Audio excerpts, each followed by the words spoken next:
we showing her the apartment? Because she's going to be living here. Won't that be fun, having Aunt Mary living right upstairs from us? She's not my aunt. Well, that's right, Bess. I'm not really your aunt, but, well, your mother and I have known each other for a long time, and sometimes... Bess is right, Mary. We try to be very truthful in our family. You're not her aunt. Oh, that's right, Bess. I'm not your aunt. Phyllis, I just love it. It's charming. I thought this was going to be Aunt Rhoda's apartment. Who's Aunt Rhoda? Oh, that dumb, awful girl who lives upstairs that Bess likes. She's not your aunt, Bess. That dumb Rhoda thinks this is going to be her apartment, so I signed a year's lease for you. You signed a lease before you even saw the place? When you see the view, it's absolutely incredible, isn't it? Rhoda? Oh, that dumb, awful girl. Don't pay any attention to her. I'm going to go get the owner. Come on, Bess. Aunt Rhoda's really a lot of fun. Mom hates her. You want... Give me a hand, will you? Sure. Oh, thanks. Thanks a lot. So, you're, Rhoda? Morgenstern, Rob. And I'm Mary Richards. Hello. Get out of my apartment. Now, look, Rhoda, I don't know all the details, but Phyllis will be back in a while, and well, then we can talk about it. I don't talk to her. And besides, there's no discussion here. This is my apartment. Would I be out in the snow washing the windows of your apartment? No, I did that for my apartment. Would I spend an entire month's salary on brand new carpeting for you? I don't know you. I never saw you before. That's for me. I did it. A whole month's salary? The owner's out of town for a few days, but his wife said, what'd you let her in for? Phyllis, I can't take this apartment. She spent a whole month's salary on the new carpeting. Oh, that's old carpeting. It comes with the apartment. You lied to me? You betcha. Okay, girls. You want me to tell you the truth? I'm going to tell you the truth. This is going to be my apartment. All right, Rhoda. I want to tell you why Mary needs this apartment more than you do. Why she's moved here to Minneapolis. No. Tell me. A beautiful romance just blew up in her face. It did not blow up. I made the decision. I was going with someone for a couple of years, and now I'm telling her. For 2 years, through his internship and then his residency at the hospital, Bill let her almost support him. Phyllis, how about if I asked you very nicely to stop this? For 2 years, he promised her that the minute he started his practice, they would be married. Phyllis, would you please stop this? After 2 long years. Tell her what he said, Mary. Go ahead. After 2 long years, he said... Why rush into things? That's why she's here, Rhoda, to start a new life for herself. That's why she needs this apartment. Compared to my life, that's a Walt Disney movie. So now, if you girls will kindly clear out, I'm going to get back to washing my windows. All right, Mary. You can stay downstairs with us tonight. There's an extra bed in Bess's room. Okay, well, listen, I've got a couple of job interviews to go on, so I'll meet you later. We'll settle this tomorrow, Rhoda. It's already settled, Phyllis. You out. But you think that I'm some kind of a pushover, don't you? Yeah. Well, then you're in for a little surprise. Because if you push me, then I just might have to push back. Hard. Come on, you can't carry that off. I know.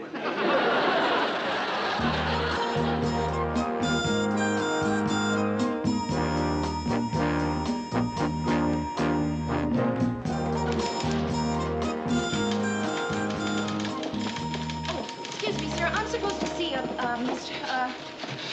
I beg your pardon. I wonder if you could tell me. Excuse me. Hello. Hello. Hello. I'm supposed to see a Mr. Grant about a secretarial job. It's been filled. If this young lady came to see Mr. Grant, why don't you let Mr. Grant handle it? Right this way, miss.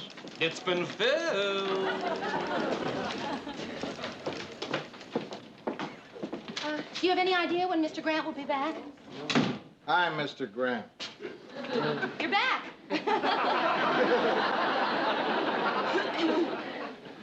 Look, miss, I was just about to have a drink, and I wouldn't mind some company. Want one? Oh, no, thank you.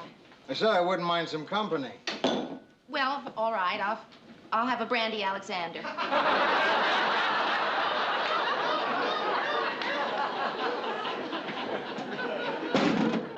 about some coffee? That'll be fine. Has the job been filled? Yeah, Oh. but there is another job. Oh? I figured I'd hire a man for it. Oh. We can talk about it. Well, good. Hey, you live in my favorite neighborhood. Oh, really? Well, I just moved in. Is it that nice? Nice. Some of the best saloons in town are over there. How old are you? 30. No hedging. No, how old do I look? Why hedge? How old do I look? 30. What religion are you? Mr. Grant, I don't quite know how to say this, but you're not allowed to ask that when someone's applying for a job. It's against the law. Want to call a cop? No. Good. Would you think I was violating your civil rights if I asked if you're married? Presbyterian. Well, I decided I'd answer your religion question. Divorced? No. Never married? No. Why? Why? You type? Mr. Grant, there's no simple answer to that question. Yes, there is. How about, no, I can't type, or yes, I can? There's no simple answer to why a person isn't married. How many different reasons can there be? 65. Words per minute. My typing question. Yes. Look, miss, would you try answering the questions as I ask them? Yes, Mr. Grant, I will, but it does seem that you've been asking a lot of very personal questions that don't have a thing to do with my qualifications for this job. You know what? You got spunk. Well, yes. I hate spunk. Tell you what, I'll try you out for a couple of weeks, see if it works out. Ah. If I don't like you, I'll fire you. Right. You don't like me? I'll fire you. Yes. That certainly seems fair. What's the job? The job is that of associate producer. Associate. Something wrong? No, I like it. Associate producer. The job pays $10 less a week than the secretarial job. That'll be fine. If you can get by on 15 less a week, we'll make you producer. No, I think all I can afford is associate producer. You can start tomorrow. Oh, well, that's just wonderful. So I'll see you tomorrow. Associate producer.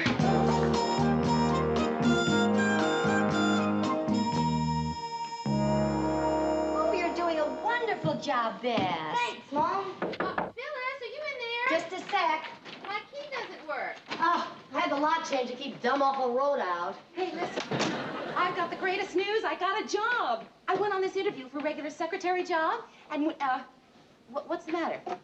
You haven't even noticed that your furniture arrived. Oh, great. Hey, how about that? Hi, Bess. Well, listen, I didn't tell you about the job. I got there a little bit late, and, you know, I was kind of nervous and everything. And something's still the matter. Bess arranged it for you. Bess, it looks just great. I really like it. Really. Well, the job is at WJMTV in the newsroom. Now, it's not quite as important as the title sounds, but didn't I thank Bess enough? It's just that I have some rather shattering news for you. Shattering news? But it can wait. Shattering Tell news? me about your new job. I'm only an associate producer. What's the shattering news? Oh, well, I got a long-distance call today, and I was on the phone for 45 minutes. And guess what? Your boyfriend's coming to see you.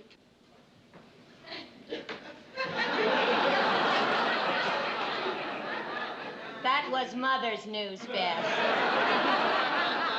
Bill's coming? I realize you wanted to tell her, too, but that was Mother's news.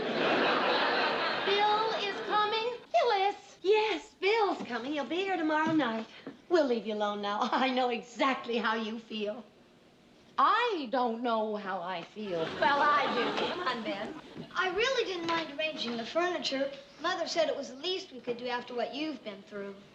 Bess, did Mother tell you exactly what I've been through? Everything.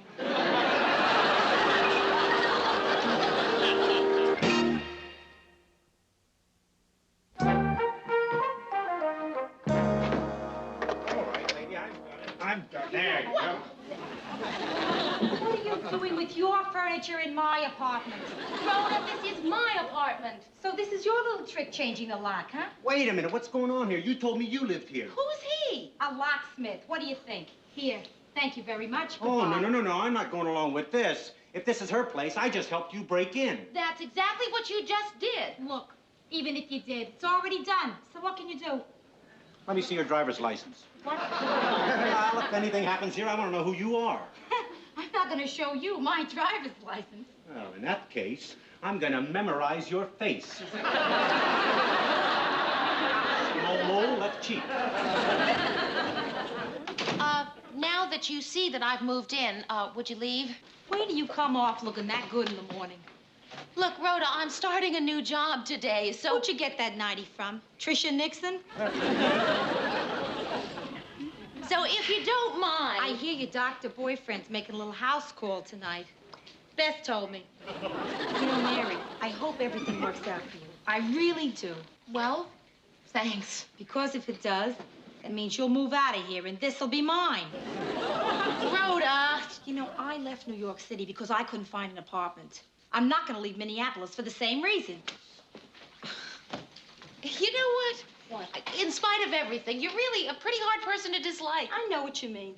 I'm having a hard time hating you, too. We'll both have to work on it.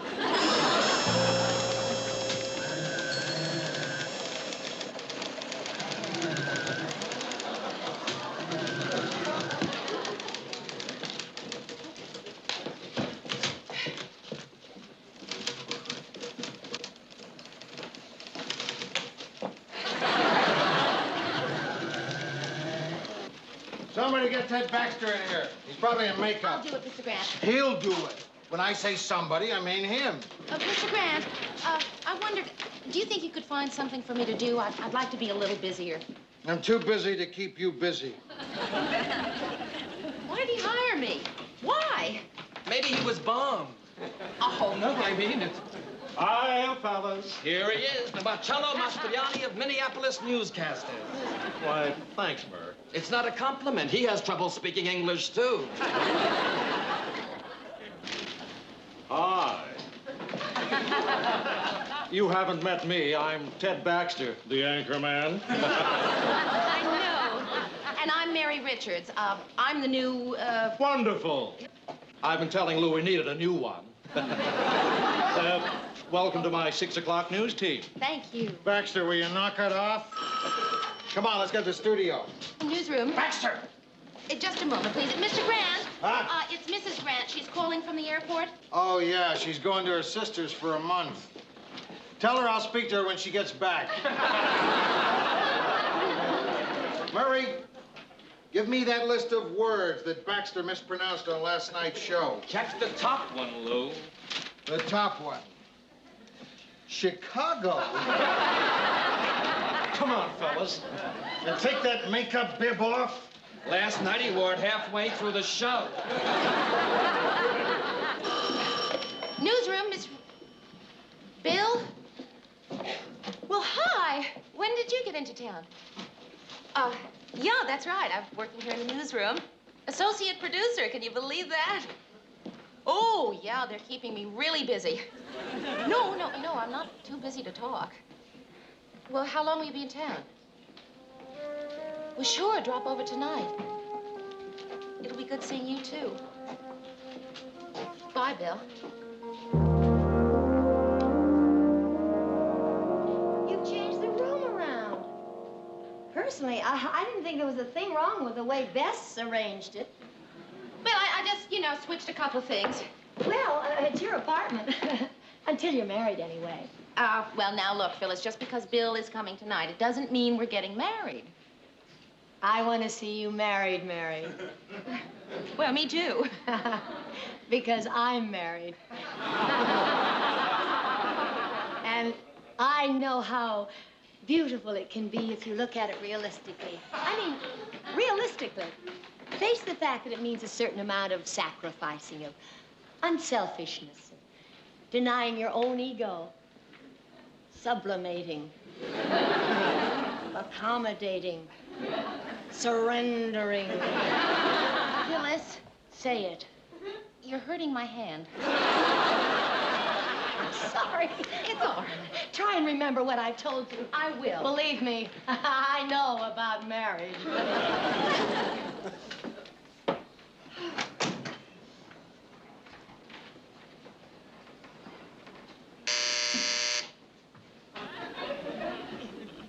Coward.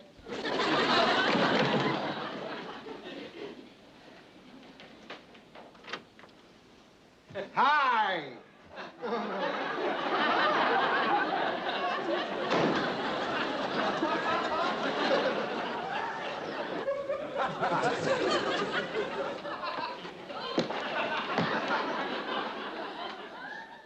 Nice place. Well, yeah, it's beginning to shape up. You know, a lot of the furniture still hasn't arrived, and of course, curtains at the window, you know, will help. And I really don't know why you're here, Mr. Grant. Well, I was in the neighborhood visiting one of my favorite spas. My wife left today. She's gonna be away for a whole month. Now I know why you're here. Oh, yes, Miss Associate Producer. He said he'd find something for you to do. Certainly didn't get the job because of your personality. You know, you got a great caboose, There it is. You got the job because of your great caboose. but not as great as my wife's. She's got the greatest caboose ever. She left today. She's gonna be away for a whole month, and I miss her already. I miss her so much. I am going to write her a letter and tell her. Good. Where's your typewriter? Well, I tell you, Mr. Grant, you know, I just moved in, and I'm not really sure where everything is. Ah, there's a little portable devil. You know, Mr. Grant, there's a whole slew of typewriters down at the office. Oh, yeah. Wouldn't you be more comfortable there? Oh, no. My dearest.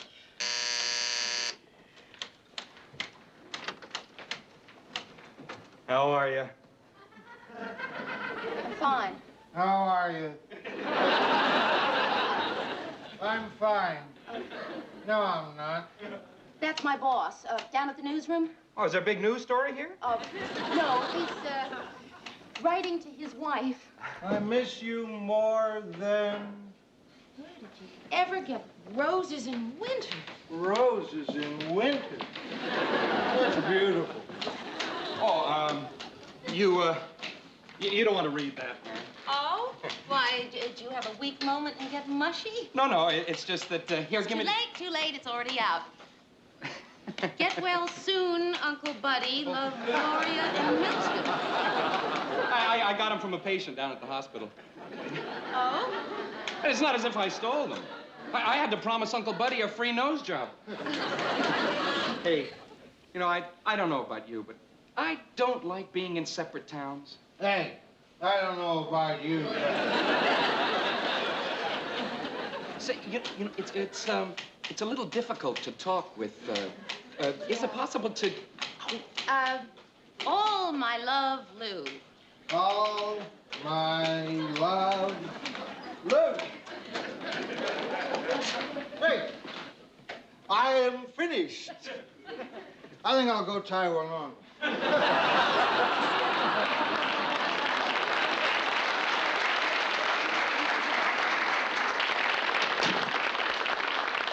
Well, that's kind of a weird boss you've got there. Oh, I don't know. I think that's kind of sweet. You know, a man who misses his wife that much. You just couldn't wait, could you? Couldn't wait for what? To bring up marriage. Well, I waited 2 years, Bill. That's not exactly couldn't wait. You know, that's waiting. That's really waiting. Okay. You're right, and I'm wrong. All right, now there's no need to talk about it anymore. That's not why I'm here. Oh? Why are you here? Well, I haven't seen you in a month or so, and, Oh, no. Oh, you didn't think that the only reason that I was here was to... No, I'm here because I love you. How come I never noticed that before? Wait, that I love you? That you don't say that very well.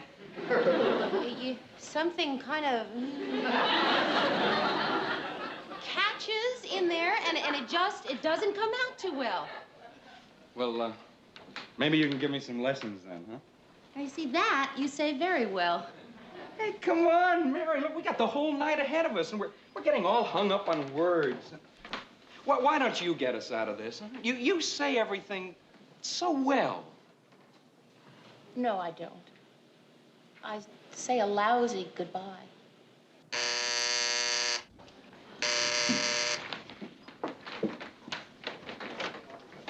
Hi. You got a stamp. See. Mary, did you just say goodbye? Uh-huh. That's what I thought you said. Yeah, well, I'll see you. Take care of yourself. I think I just did. Bye.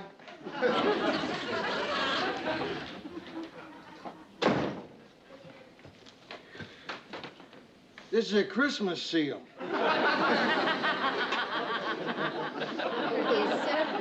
that a stamp? Yes, it is. Thank you. That guy, you didn't lose much. But he sure did. He missed out on a best wife. Boy, it's funny how you can see things differently in just a couple of weeks. You know, I could have married him. Can you imagine what that life would have been like? Boy, every time I'd get a basket of flowers, I'd wonder if he stole them from Uncle Buddy's sickbed. Listen, if I were you, I'd find out what Uncle Buddy was sick with.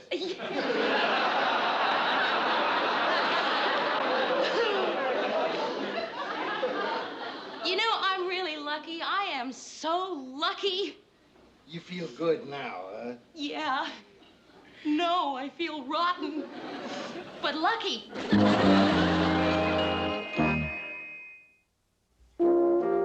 Look, about the job, I'll find plenty for you to do tomorrow at the station. Oh, thank you, Mr. Grant.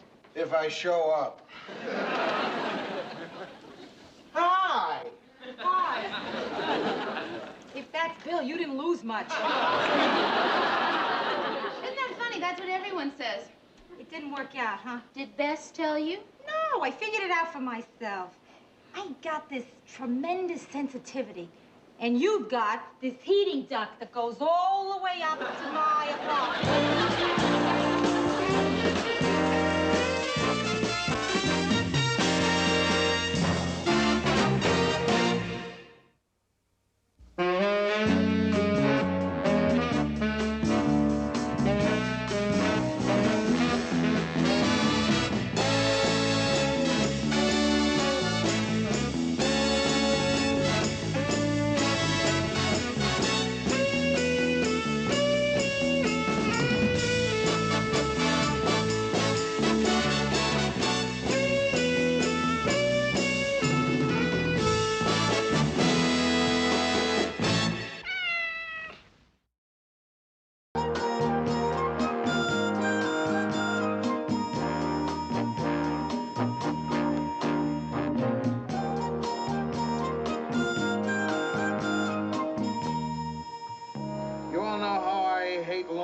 So I figure out a way to cut down on the give and take. I'll give, you take. I'm not saying there's cause for alarm, but I would like to get a little constructive hysteria going. There's a drop in the ratings. Again. How far? Go ahead, Mary, read them. Let's see, 6 o'clock news. Last week we were a 1.1, then we plummeted down to a 1.0. Well, what does that mean? An entire family of midgets tuned us out? Look, a drop in the ratings may not seem like a big deal to you, but if it continues this way, I could lose my job. Nobody went, oh! Oh, Mr. Grant. We're losing the young audience. Gee, I don't know why. I like the show. I mean, I watched it even before I came to work here. You're not young anymore. I'm not? Check the ratings book. It's broken down into age groups. Young is 18 to 29. You don't make it anymore. I don't. Hi, gang. I heard there was a big powwow going on here. It's our ratings, Ted. Oh, are they up? Does this look like a celebration? Now, does anybody have any suggestions about improving the show? Improving the show. Well, we could make it longer. Oh, Ted, you've missed the point. If it's not doing too hot now, that would make it not doing too hot stretched out. Hey, look. Why don't we all write out on slips of paper what we feel the main drawback of the show is, and then have them read anonymously? Why anonymously? So that Ted's feelings won't be hurt. Ted Baxter? Yo. Got some mail for you here. Fan mail, I guess. Fan mail for a newscaster? Oh, that crazy, kooky American public. Fan mail. Only in America. Here you go. That's it? Yes, sir. Excuse me, ma'am. Ma'am? Ma'am. Oh, you mean me? Yes, ma'am. Ma'am. This kid. Well, no, he wasn't even a kid. He must have been 21 or 22 years old. He comes over to me, and he calls me ma'am. Ma'am. Your first time? Yeah. Not only that, I found out that our rating service has declared me officially over the hill. That's nothing. When I turned 21 and still wasn't married, my mother officially declared me an old maid. I think she had it notarized. Hey, wait a minute, Rhoda. Let's stop this. You know, if there's one thing that's worse than being single, it's sitting around talking about being single. So let's change the subject to something a little more pleasant, huh? Like pollution? This is important, Mayor. There are many single women who've lived perfectly fulfilled lives. Who? I'm getting a pencil and a piece of paper and make a list. No, Rhoda, I am not about to sit around and make lists of single women. We're not. We're gonna make lists of single men to go out with. We go out all the time. Yeah, but when was the last time you went out with someone really terrific? Well? Last time for me was when my father took me to a ball game. Come in. Hi, Mary. Hi. I just came up to bring back the ice cubes I borrowed. I didn't need them after all. This is a bag of water, Phyllis. Oh, I stopped downstairs to talk to Mildred for a few minutes. You want me to refreeze them for you? No, this is fine, thank you. What's that, a word game thing? Oh, it's nothing, really. We can do it later. We're trying to think of men to go out with. That was Rhoda Morgenstern with the 8 o'clock news. Listen, if you really want to go out with someone fantastic, look in your own backyard. Ted Baxter. Oh, no. I might have been kind of bowled over by his good looks in the beginning, but he's good looking in that good-looking way. He always looks to me like he's posing for a postage stamp. First impressions can really be so wrong. Like Lars and me. Did I ever tell you? When I first met him? No, I don't think so. When I first met him. Oh, this sounds ridiculous. Oh, I know you're going to think I'm insane. When I first met Lars, I used to think he was boring.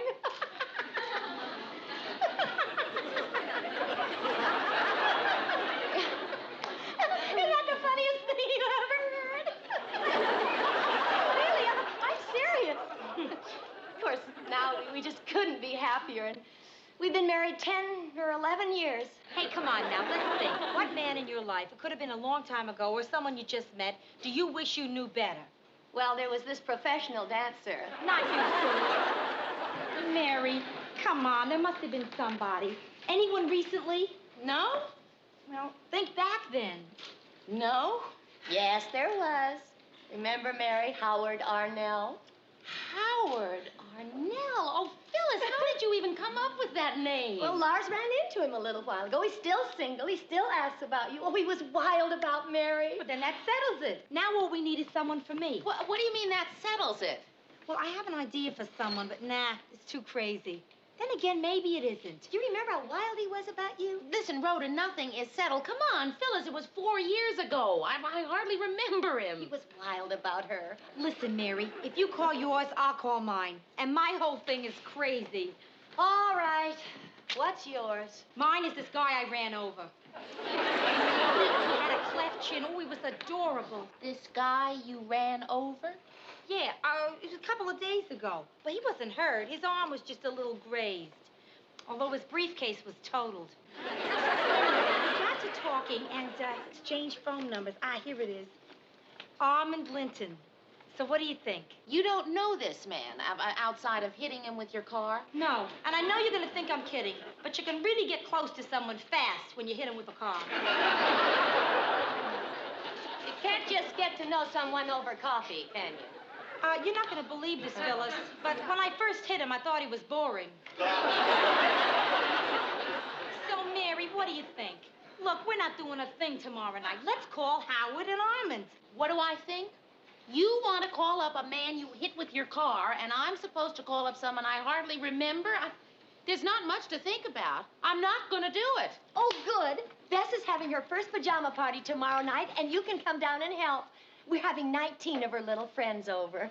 You can even come early and help blow up the air mattresses. Well, actually, Phyllis, I didn't say that I was definitely not going to call Howard, but, you know, if I don't, then I'd be glad to come and help you blow up the 18 air mattresses. 19. Uh-huh. Oh, and I won't be there. My mother's going to take care of the kids. Lars and I, we're going to spend a night in a hotel. Right here. Right here. Howard Arnell. Now, come on, Mary. We both said we have nothing to do tomorrow night. Oh, Rhoda. 19 little friends.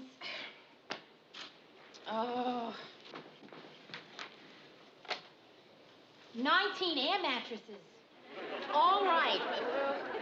We'll make it for drinks, not dinner, okay? Good. It'll be a little easier that way. What'll I tell him, 8:30? Perfect. Hello, Howard? Well, you'll never guess who this is. Well, that's uncanny. I mean, it's been 4 years. Oh, is that right? 4 years, 3 months, and 2 weeks. Yeah, you're right, Howard. There is a lot to talk about. Actually, that's why I'm calling. I'm going to have a little gathering at my house tomorrow night about 8:30, and I wondered if you could come. Oh, good. The address is 119 North Weatherly. Right. So, I'll see you then. What? Well, oh, Howard, it's sweet of you to offer, but, no, I have enough chairs.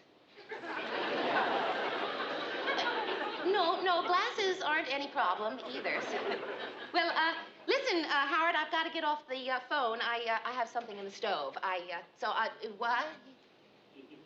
Oh, Howard, that's sweet of you to offer. At your place? No, it's no problem. Howard, listen, I've got to go. My bath water is running over, so well, thank you, Howard. Coming in just a minute. Howard, listen, I must go, so I'll see you tomorrow night. Right, goodbye. Oh, I remember why I broke off with Howard. Go on. Too much loving, too much understanding, too much giving, too much. It's impossible to hold a normal conversation with him. Maybe I can call him back and tell him I'm sick. If it weren't for the fact that I have the phone in my hand and I'm already dialing Armand's number, I'd say of course, sure. But under the circumstances, call off a cleft chin. Hello, Armand? Armand, this is Rhoda Morgenstern. Yeah, you remember me. We met when you were under my car. Oh, yes, right, that's me. Listen, I thought I'd give you a buzz and see how you and your arm are getting along. Yeah. Oh, I'm so glad to hear that. Listen, Armand, while I have you on the phone, tomorrow night a friend of mine is having some people over, and I wondered if you'd care to drop by, just so I can take a look at the patient. Oh, great. Oh, I'm so glad. Oh, it's 119 North Weatherly. Right. What? Oh, of course. Lovely. Yes. See you then, Armand. Bye. Am I smiling, Mary? Yeah? Was I smiling when I talked to him? Well, sure. Good. Because if I'm smiling now, that means I can smile anytime. I can even smile tomorrow night when you and I have our little fivesome. Our little fivesome? That's right. Armand is bringing his wife.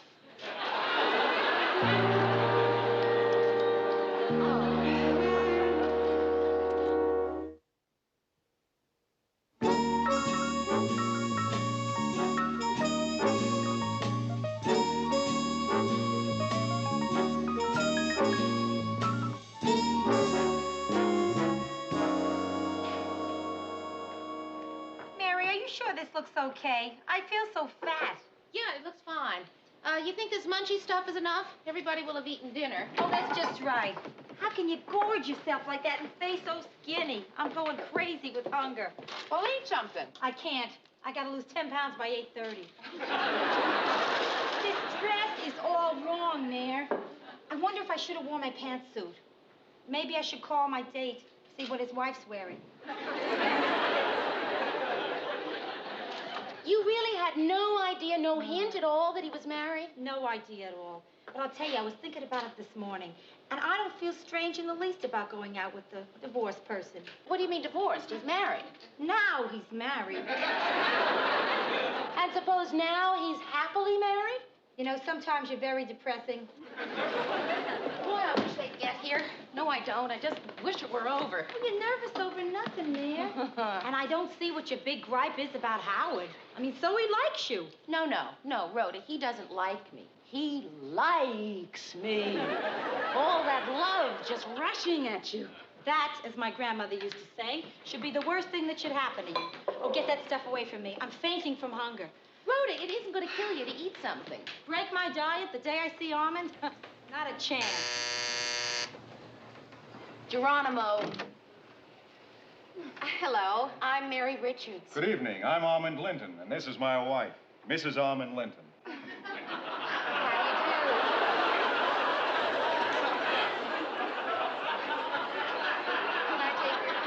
you very much. Oh, just call me Nancy. He loves to call me Mrs. Armand Linton. We've only been married for 3 weeks.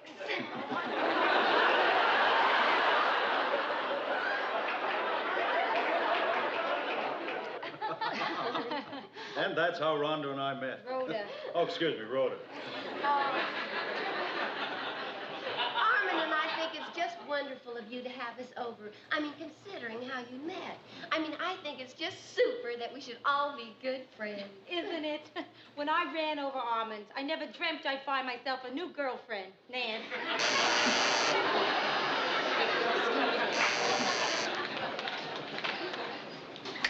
Gotcha! Oh! Howard? Yeah, I just had to get that on film after all these years. Oh, man. Oh, Mary. Oh, Howard. I can't believe it. Mary Richards! It's so good to see you, Howard. Well, would you like to come in? Just trying to stop me. Must be kidding. After all these years, do I want to come in? Boy, oh boy, is she wonderful. Allow me to introduce myself. I'm another person in the room. Rhoda Morgenstern. Oh, Howard Arnell. How do you do? And this is my date, Mr. and Mrs. Armand. Excuse me, I strained my arm. Can I get you a drink? Oh, sure, Mary. The usual. The usual? Yeah. Scotch and... Scotch and soda. Yeah, I knew you'd remember. Oh, Mary, I just can't get over how you look. Terrific. A1 terrific. Isn't that little gal there the most gorgeous thing on the earth? Isn't she? Oh, I'm supposed to answer that. Oh, yeah, sure. She certainly is, A1 terrific. Yeah. Howard, that's very nice of you to say, but really... Oh, no. Come on. Who's more gorgeous than you? Oh, Howard. No. Name one person. Lots of people. Who? Well, there's... Her. Well, after all, beauty is in the eye of the beholder, right? I mean, Mary is great looking and Nancy's gorgeous. Rhoda's nice looking, too. Yeah. Hey, guess how long it's been since Mary and I saw each other? No, come on, just take a pot shot. Howard, they're not interested in guessing how long it's been. Oh, well, all right. I'll tell you. The last time I saw Mary was the 4th of July, 1966. Oh, and you remember it because it was Independence Day. No, because it's the last time I saw Mary.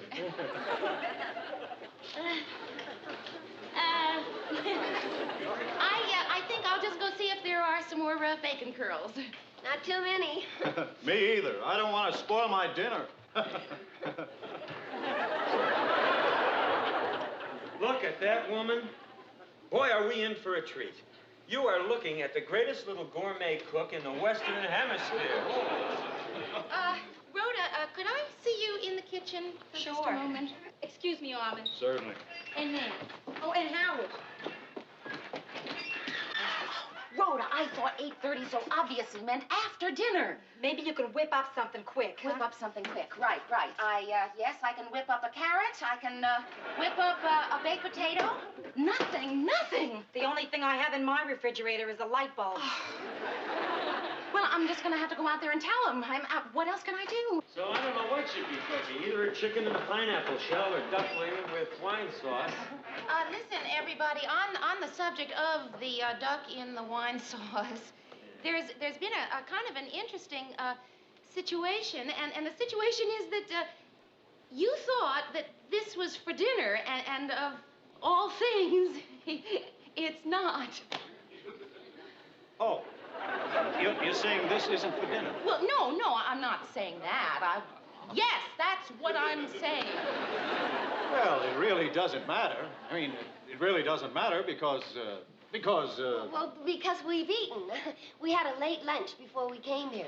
Seriously. Yeah, seriously, we did, right before. And also, I had a very big breakfast. We're stuffed.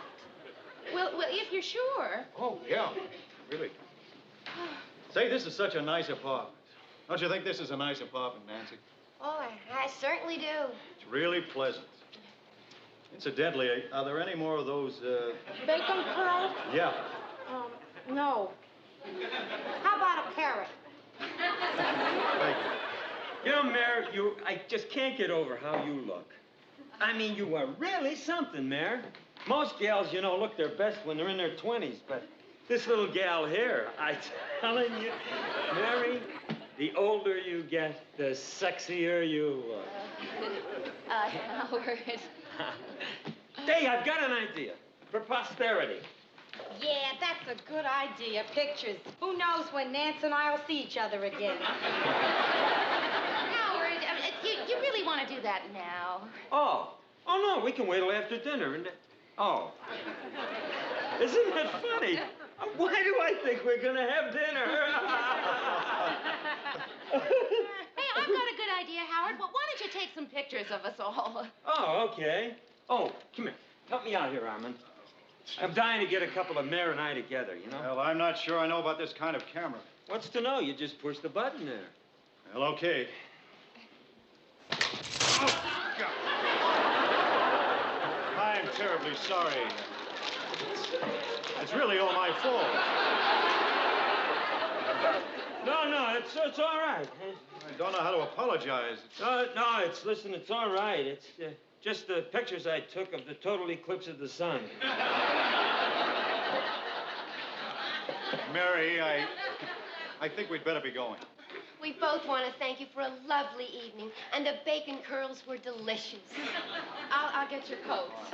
Well, I have to get up early in the morning anyway. I'm playing golf. It's snowing. Oh, well, I'm not that good. Good night. We enjoyed it. Have to do it again. Yeah, assuredly. Oh, thank you. Thank you, Mary. Good night. Delightful. Good night. The next total eclipse in Minneapolis is in 2099. No kidding. Yeah. Well, of course, there's a partial in 1979. That's only 9 years. Excuse me, please. I'm going into the kitchen, and I'm not coming out until I find something edible. Mary, you're not tired or anything? Well, I am a little. It's been a kind of a long evening. Yes, and I know what you've been thinking all evening, too. Oh, no, I haven't. Yes, you have. You've been thinking what I've been thinking. How great we are together. That's it, isn't it? Well, no, not exactly. Well, no, not exactly, no. I mean, what, do you want me to say what exactly is? Well, I mean, you want me to say the words? I'll say the words. Marriage. There, I said the words. Look, I'm not surprised at this, Mary. You're a woman. You have a right to expect something to come of this. No, Howard, I don't think I have that right. Yes, you do. Oh, Mary, you're so great. You're so great, you'll probably understand this. Mary, I can't marry you. You can't? Well, Howard, I understand. I really do. See, I gotta have my freedom. I gotta. See, the way things are now, Mary, I'm free just to pick up and go whenever I please, wherever I please. I mean, the sky's the limit. I get the desire to jet up to Duluth. One phone call. That's it. I get the urge maybe to spend a weekend in St. Paul. That's done. See, I can't be tied down. You do understand, don't you? Oh, Howard, I really do. I understand. No, I don't think you do understand. Yes, I do. See, I'd just be hurt, and you're saving me from all that hurt. I mean, wow, I never knew anyone who saved me from so much hurt. I better go. Even the sound of your voice makes me crazy. If you say one more word, you'll make me change my mind. Where's my coat? Mary Richards. Little Mary Richards. Say, Mary, you know something? I'd like to have something of yours, you know, to remember tonight. Oh, no, come on, that's too nice. Here, let me pay you for it. Oh, no, Howard, really, it's broken. I mean, it needs flint and it leaks fluid. Come on, tell me, insist. 10, 20, 28. Howard, please, just take it. Thanks, Mary. Mary, no goodbyes, huh? Right. Goodbye, Mary. Goodbye. Goodbye.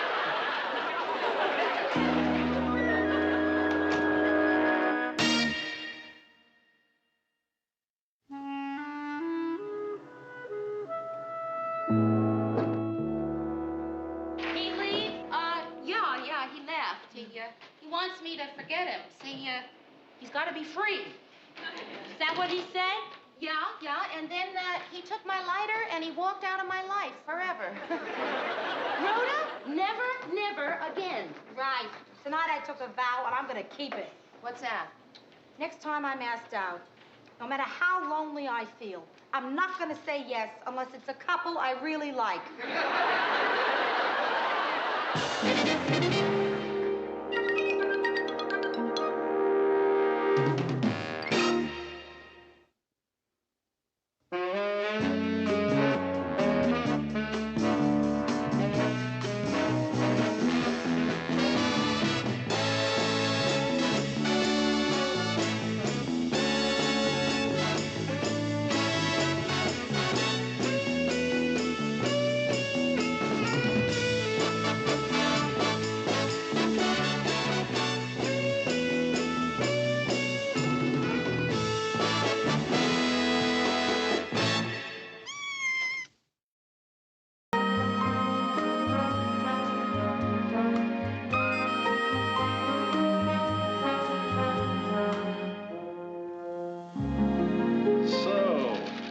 My fan club wants the answers to all these questions. I don't know why they want to know. I mean, what possible difference does it make what my favorite color is? I'm just a guy. Just an ordinary guy. Well, I guess that's the way fan clubs are. Just had a couple of lucky breaks. Well, okay, maybe a little extra, this or that. Dash of charisma, an sense of style. I don't know. I'm just a guy. Just a guy who happens to dig the color blue. I was holding my breath there. There were those of us who were betting on red. Say, Mary, did you read any funny stories on The Wire that we can close the show with tonight? No, sorry. Did you see any unfunny stories we can close the show with tonight? Nope. Did you hear any good jokes recently? What's my favorite dessert? Honestly, you think I was some sort of a god or something. Baked Alaska. Baked Alaska. Wait a minute. That sounds a little airy. Maybe I ought to make it a little more substantial, like apple pie. Ted, are you saying that you're actually going to lie about what your favorite dessert is? I was just kidding. Can't you tell when I'm kidding? Baked Alaska. Apple. Alaska. I've got my closer. Now, listen to this, Mary. A new social club in Minneapolis is holding a branch meeting tonight. The club for divorced people only is called the Better Luck Next Time Club. Oh, it's so awful. It's great. What's so awful about a club for divorced people? Come on, Mary. Would you join it? Well, no, I wouldn't.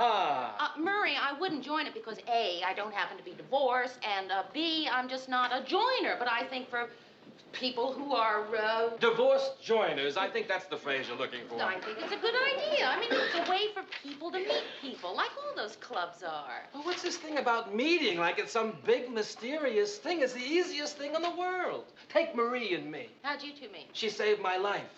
Oh, it was no big deal. I was skydiving once. My chute didn't open. Hers did. She made a terrific catch. Mary, I need your advice about something. Yeah, sure, Ted. Not that it's important, but do you think it sounds too risque for an anchor man to say he sleeps in the raw?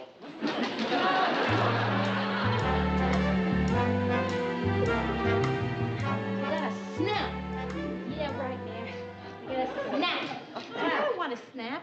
Huh. Hey, Mayor, listen. Was that your idea to do that divorce club thing on tonight's news? No. Oh. Well, you know, I was thinking about it and, Jog. Yeah. You know something? We ought to join. Join a club for divorced people? Sure, why not? Why not?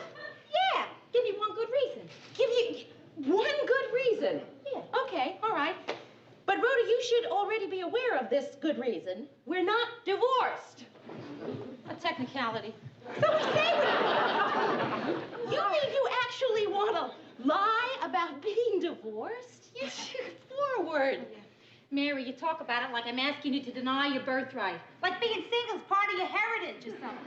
I mean, it's a drag saying you're 30 and single all the time. You know it is. I know. Good done. Oh, and then, Mary, that ever-popular question. How come a girl like you isn't married? How come you're still single? Right. You know, sometimes, Rhoda, I think that I could discover the secret of immortality, and people would still say, look at that single girl, discovering the secret of immortality. That is exactly what I'm talking about, Mayor. Imagine the relief of not having to go through that for once. You meet someone. You don't have to explain why you're not married. You're divorced. You know something, Rhoda? It really is all very, Right. But mostly it's crazy. Mary, please look at my point of view. I mean, dressing dummies in a department store window is not the best way to get into the social swim.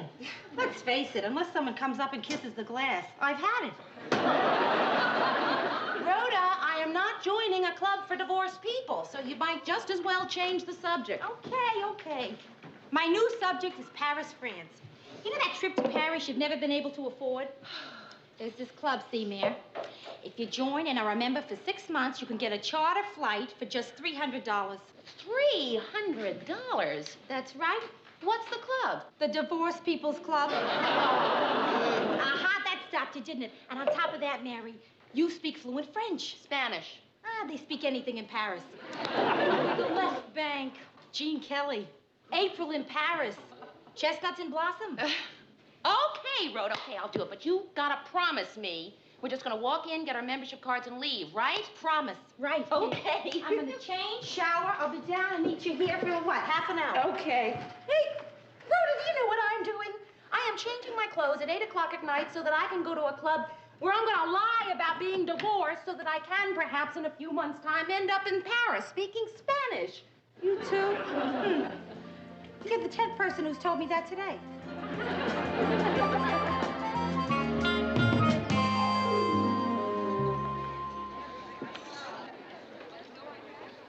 Hey, are you new here? Yes. Are you interested in buying a house? No, I don't think so. Right. Nice to meet you. It's starting. It's starting already. I hear these little voices that are saying, get out while you can. Is that what yours say? My voices usually tell me to go save France. Relax. Oh, hi. Welcome to the Better Luck Next Time Social Club. I'm Karen Norris, your Better Luck Next Time registration gal. And this is Dr. Walter Udall, our president. And also your Better Luck Next Time registration guy. Oh, and also your Better Luck Next Time resident dentist. Incredible. Are you aware of the fact that you have incredible teeth, young lady? Thank you. Brushing after meals, electric toothbrush, sugarless gum, you're into that whole bag, right? Yes, I guess so. Well, I don't even have to ask. I mean, oh. Good luck to you. Thank you. And with that mouth, you won't need it. Well, you came on a big night for electing officers. Well, let's fill out this application. Your name, please.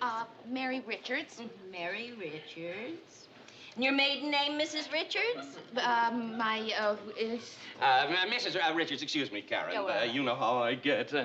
Tell me, did you have such beautiful teeth even before your marriage went on the rocks? I beg your pardon? So often, after a divorce, a woman suddenly decides to spruce herself up, you know, and naturally the first thing she thinks about is her teeth and gums. Well, I can say as an objective bystander that Mrs. Richards' teeth were as beautiful the day she married Stefano as they are today. Look, about those applications, could Mary and I just take them and fill them out ourselves? Well, certainly, if it makes it easier, Mrs. Miss Morgenstern. Rhoda Morgenstern. Miss Morgenstern? He thought it was in the best interest of the space program that I retain my maiden name. The program you were married to an astronaut. Which one? Oh, please, I'd rather not say any more. You know how it is. Word gets out, people start hitting you up for moon rocks. Rhoda, didn't you want to inquire about the, what was it, charter flights Of to course. Paris? Oh, yes, well, we're going to jot down the names of those interested after the meeting. But meantime, why don't you just wander around, introduce yourself to some of the other divorce heads? Unbelievable teeth. I knew this was going to happen, Rhoda. You know, we're going to be here all night. Come on, it's okay, Mare. Just a few hours. Now, just act natural and try to look divorced. Hi. Hi, my name is Frances Franklin, but everybody calls me Sparky. I don't know why. I guess it's because all my friends say I sparkle and bubble. They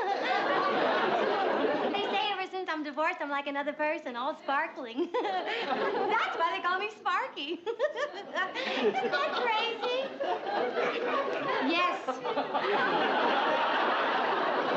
Listen, do you know who the guy in the Argyles is, No, we're new here, so, Hi, you're new here. The name's Roy. This is my buddy, Hal. How are you? Roy, Hal, I'm Mary. Mary. This is Rhoda. Rhoda. And Sparky. Okay. Oh, no, my real name is Frances Franklin, but all my friends call me Sparky. I don't know why. I guess it's because I just sparkle and bubble all the time.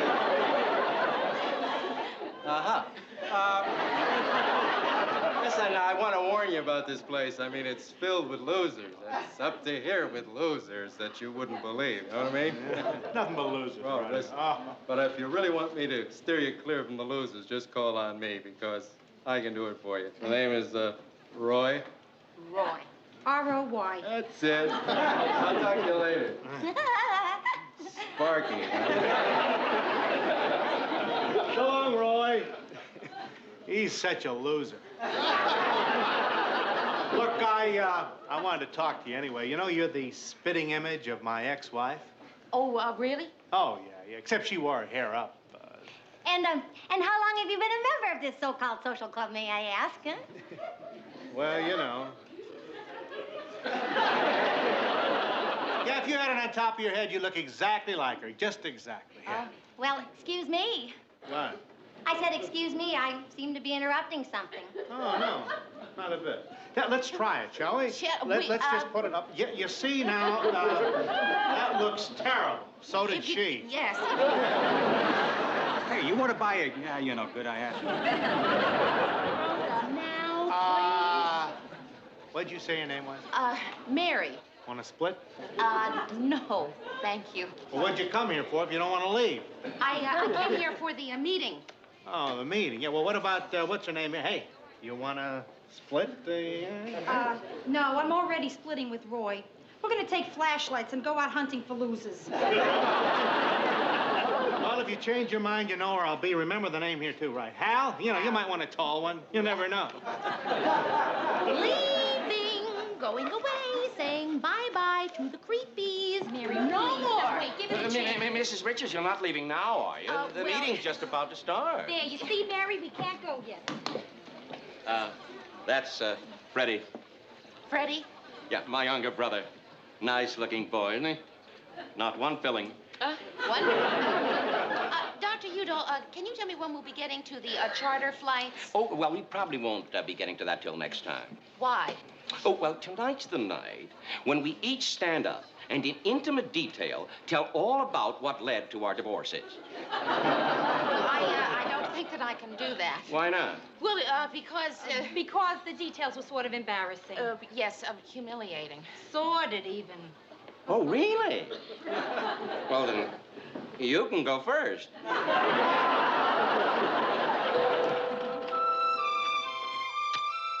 Look, he said we could sign up for the charter flight next week.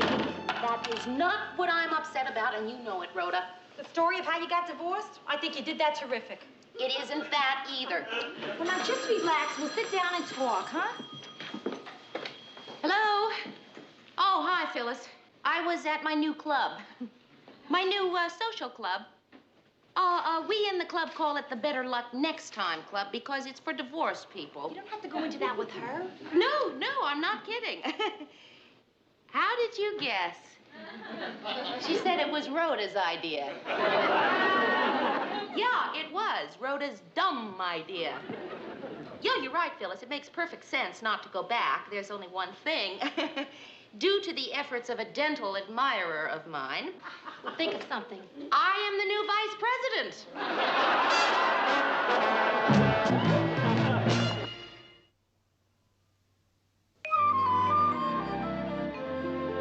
Mrs. Richards, right in there, please. Oh. Hello, Doctor. Oh, Mrs. Richards, you just sit right down here. Well, Oh, I have been looking forward to this ever since you called. Did the nurse take your x-rays yet? Yes, she did, even though I kept telling her I didn't want to see you professionally. Oh, you don't mean you're going to call the examination off? I canceled 3 appointments to get you in. Well, no, of course I want an examination, too. Oh, goodness, you gave me quite a start there, I'm telling you. I mean, to have that mouth in this chair and not to get at it. Okay. All right. When was the last time you had your teeth examined? Thursday. Well, they say you should always get a second opinion. Mrs. Richards, you are 1 in a million. You're a dentist's dream. You know, may I? Oh, please. Yeah, you know, not enough people really care about their teeth, or for that matter, their gums. See, professionally speaking, I'm a gum man myself. Do you, by any chance, keep up with gums? Well, not any more than I've needed just to get along. Yeah, well, well, you might have heard lately that teeth themselves are nowhere. I mean, teeth are still teeth, God bless them, but people are finally realizing that gums are where it's at. I have to tell you something. Oh, well, you don't have to feel self-conscious with me. After all, I am a dentist. Well, it's just that it's so embarrassing. Embarrassing? You don't know how much you trust me already. I do? Oh, why, of course. How many strangers do you know who you'd let put their fingers in your mouth? Yeah? Dr. Udall, I am not divorced. Oh, well, you haven't got your final degree yet. I haven't even gotten married yet. I'm single. I know it sounds terrible, but well, you had these charter flights to Europe, and I know I shouldn't have. All right, lean back. Let's get on with the examination, please. Dr. Udall, did you hear what I said? You said nothing. This conversation never took place. Mouth, please. Mrs. Miss Richards. Is that right? Your last name is Richards? I had that coming. I know it. Yeah. You bit my probe. Open. Miss Richards, are you aware of what it's like to place some unknown person's name, nominate them against a club favorite, the incumbent? I had that coming, too. I did. And you know... You're biting it again. I'm sorry. And you know who that incumbent was, Miss Richards? Yes, I do. My younger brother, Freddie. I nominated you, and you beat out my kid brother, Freddie. You know how close I am to Freddie? Pretty close. Yes, until I nominated you. And you have the nerve to sit there and tell me you are single. All right, this examination is over. However, unless you wish to humiliate me completely, you'll be at that meeting next Wednesday. Is that clear? Yes, sir, yes. There's only one thing, of What? course. How am I going to get married and divorced by next Wednesday? Hurry.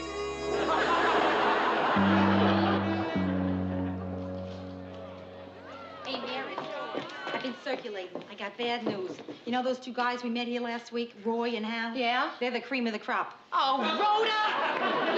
Do you realize that in 5 minutes I have to stand up on this stage and face those people there and tell them the truth? I mean, I don't know how I'm going to put it. You take it easy, kid. Really, I know how you feel. You can't imagine what you'll say. But it seems impossible that it'll turn out right. And then something just kind of pops into your head? No, you usually just stand up there and bomb. Oh, Rhoda! Jesus, the divorces are coming. So anyway, in this dream, well, it was really kind of peculiar, but I dreamt I was with somebody who looks exactly like you. Yeah. How does it feel to be elected vice president? Well, it feels like I'd like a recount. Anyway, in this dream, this person that looked exactly like you was so wonderful. And we were having such a really great time. Kidding. Yeah, that I asked him to come home with me. What? Oh, in my dream, you know, I asked him to come home with me. Kooky, huh?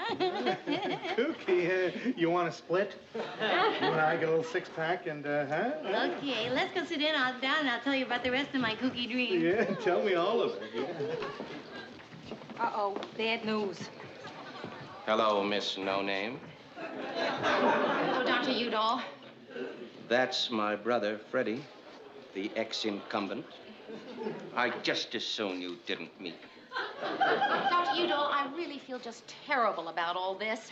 Yes. By the by, I got you off the hook.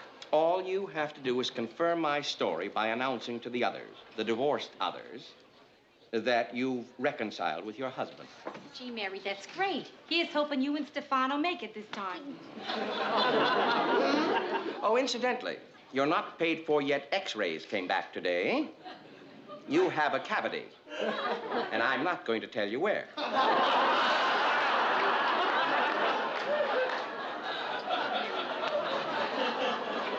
Now, you don't have to tell the truth. That's terrific. Yeah, it's terrific. All I have to do is just get up there and lie again. A little more practice, I might get very good at it. Mary, we'll start the meeting now. Come on.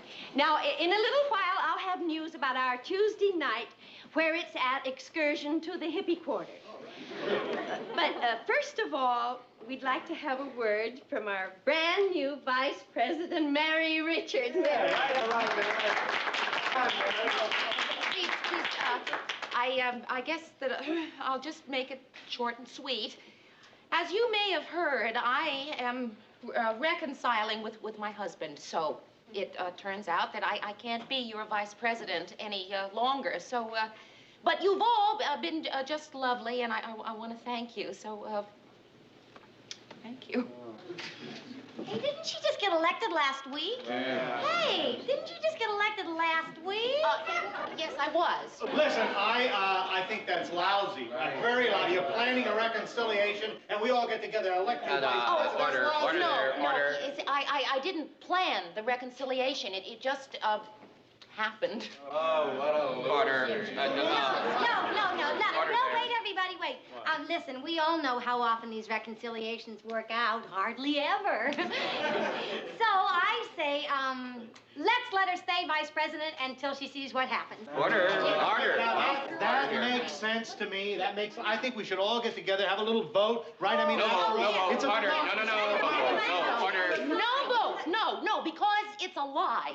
It is, you know, it's a lie. I am not divorced. I was not even ever married. I'm single. It's just that, well, you had these inexpensive trips to Europe, and it didn't seem so bad at the time, lying, you know, to a club, but it turned out that I was lying to people, and I'm sorry, and I just wish that someone would say something. I think that's a lousy thing you did.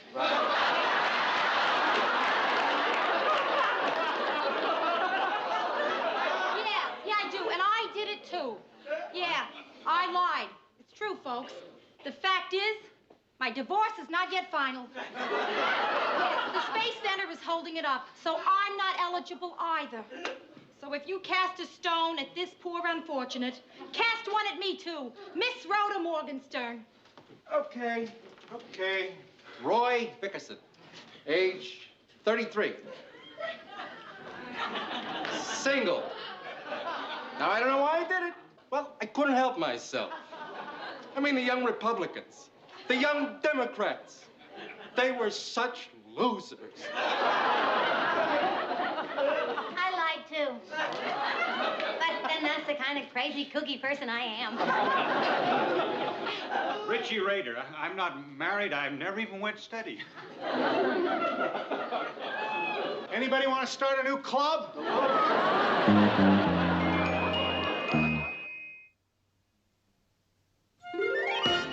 You sure know how to clear a room.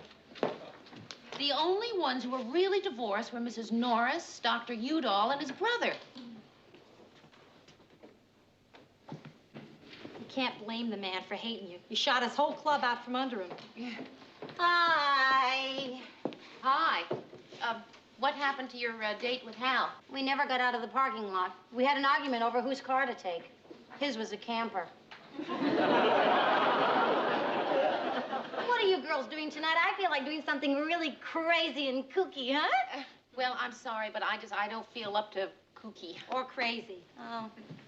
You know, I had another dream last night. It was all about teeth. It was a beautiful day, and I was surrounded by all these dazzling teeth, and there were soft dental floss clouds in the sky. Hello, Dr. Udall. Would you care to go next door for some punch? Oh! Did they have punch? No.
after you've aged it a little. How do I do that? Well, I brought the stuff. Here, I'll show you. What's that? To give it an antique look. Stand back.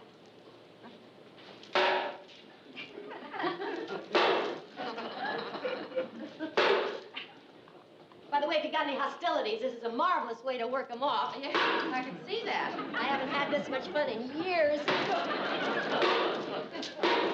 Here, you try it. Well, yeah, maybe later. No, go ahead. Well, I feel a little silly. All right. Okay. All right.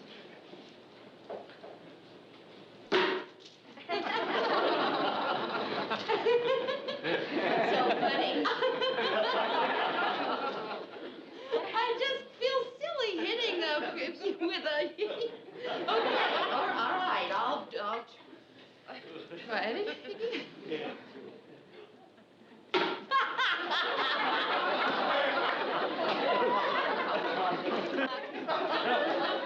Apparently, you have some kind of hang-up about this. Either get over it or buy yourself genuine antiques. Yeah. I'll see you later. Okay. I don't have any hang-ups. You crazy. Who is it? Nobody.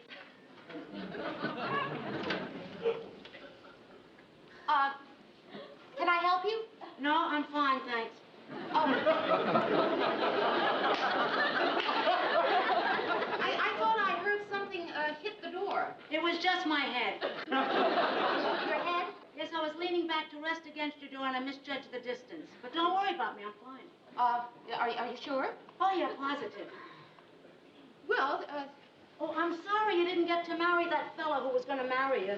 Yeah, my daughter wrote me all about it, Mary. you're Rhoda's mother.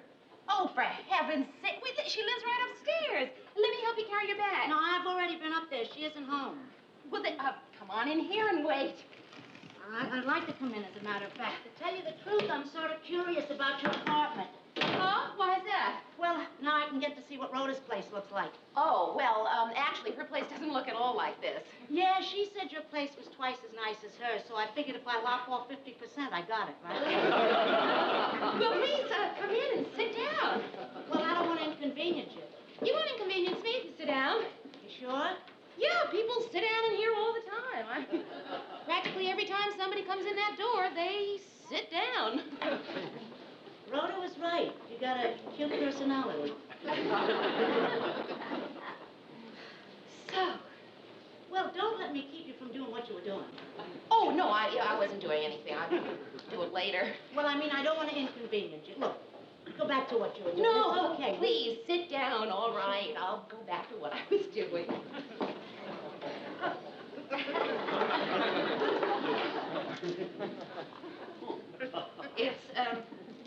It's something that you do to furniture.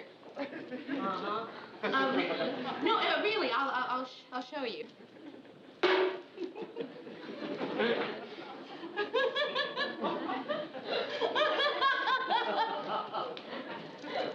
Well, it's nice you have a hobby that makes you happy.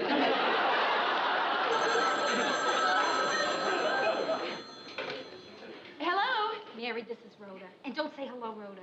Okay, hi, and why? I want to ask you a question, but I don't want you to answer with a yes or no. Why? Because a lot of yeses and nos would seem suspicious if there's someone there with you. There's someone there with you, isn't there? Yes. I told you not to say yes. Well, how else am I I've got a code all worked out. Now, listen, if the answer is yes, say a word beginning with the letter A. If the answer is no, say a word beginning with the letter B, all right?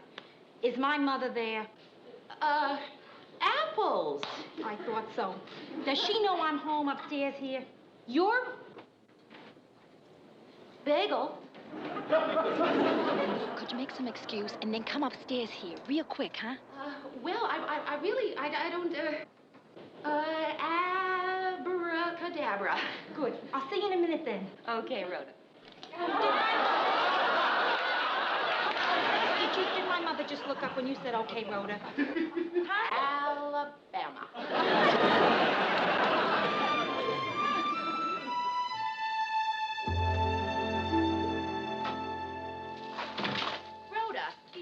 barging into a person's room without knocking on the beads?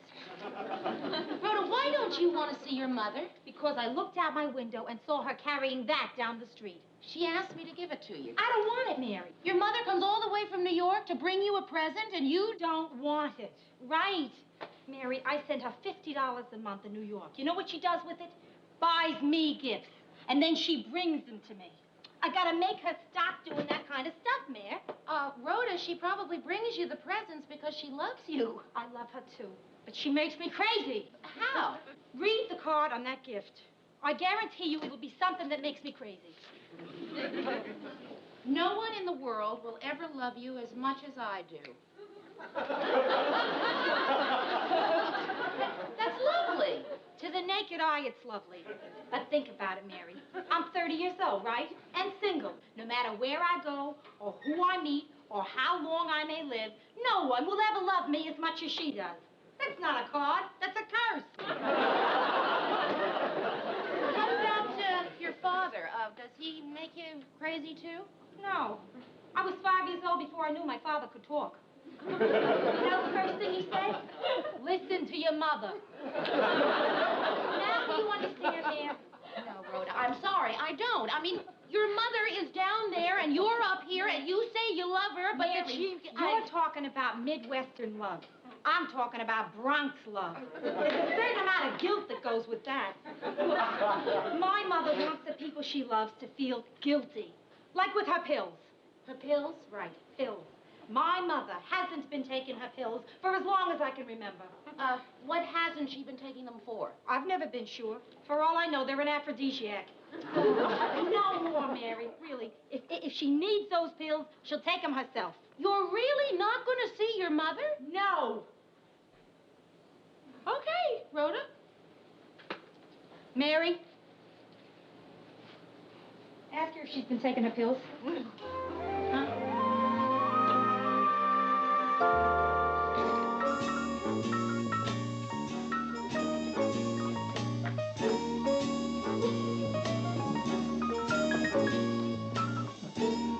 We're just having a little snack. Oh, gee, I wish you'd let me fix you something to have for dinner. Oh, no, I never eat. I just nibble. Well, if you're still hungry, there's half a chicken in the refrigerator. Not anymore. That's what I nibble. Mrs. Morgenstern, you take the bed. I just changed the sheets this morning. Oh, where are you gonna sleep? Right here. Just push the two chairs together. Makes a pretty good bed. Oh, no. I can't let you do that. Yes, no. I'll be perfectly comfortable. No, really. I'm putting you out. I'm gonna spend the night in a motel. Do you think they'll let me in without a car? Mrs. Morgenstern, you're not putting me out. I found a motel down by the bus station for only $5 a night. But, Mrs. Morgenstern... Oh, I only hope it's clean. But, Mrs. Morgenstern, if it'll make you stay, you can sleep on the chair. All right, I'll stay. Good.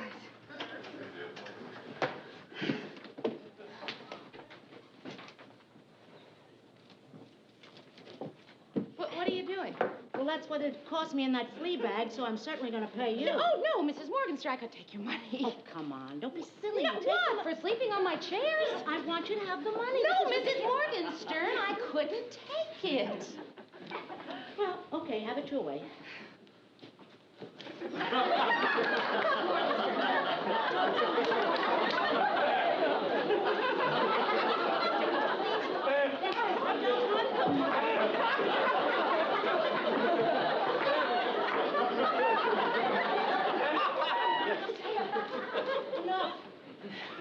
Enough.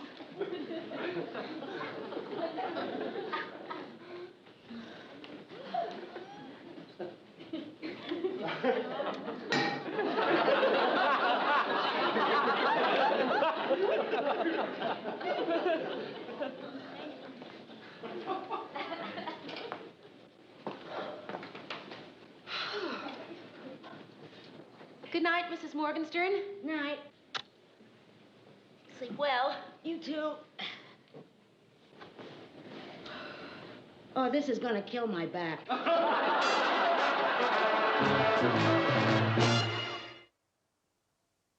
Mrs. Morgenstern, would you like another cup of coffee before I leave for the office? Mrs. Morgenstern? Hello?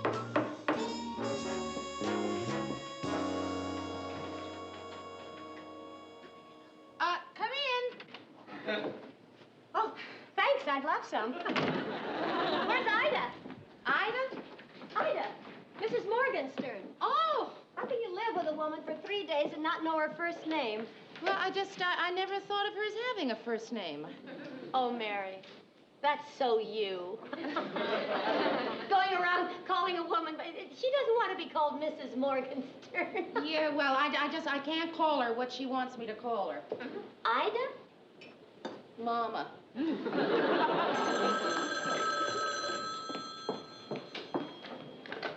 Hello? Yes? Who is this?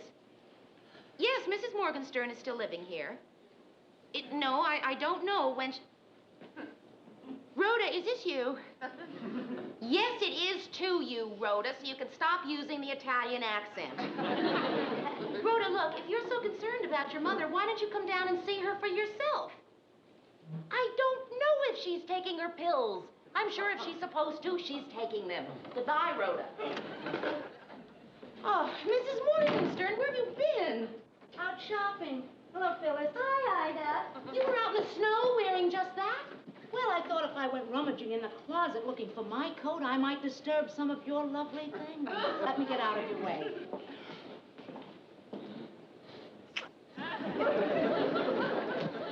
I still can't understand what it is about Ida that upsets you so. You still can't, Well, okay, Phyllis, there are things like that. Like what? She's washing the dishes. What's wrong with that? I already washed the dishes. Oh, Mary, it's just her way of showing how much she appreciates what you're doing. Like that gift she got you. Why don't you open it? I'm afraid to. Oh, Mary. Okay, all right, fine, Phyllis, okay. I'm going to open the present. But you'll see, the minute I open this, I'm going to be in so much trouble.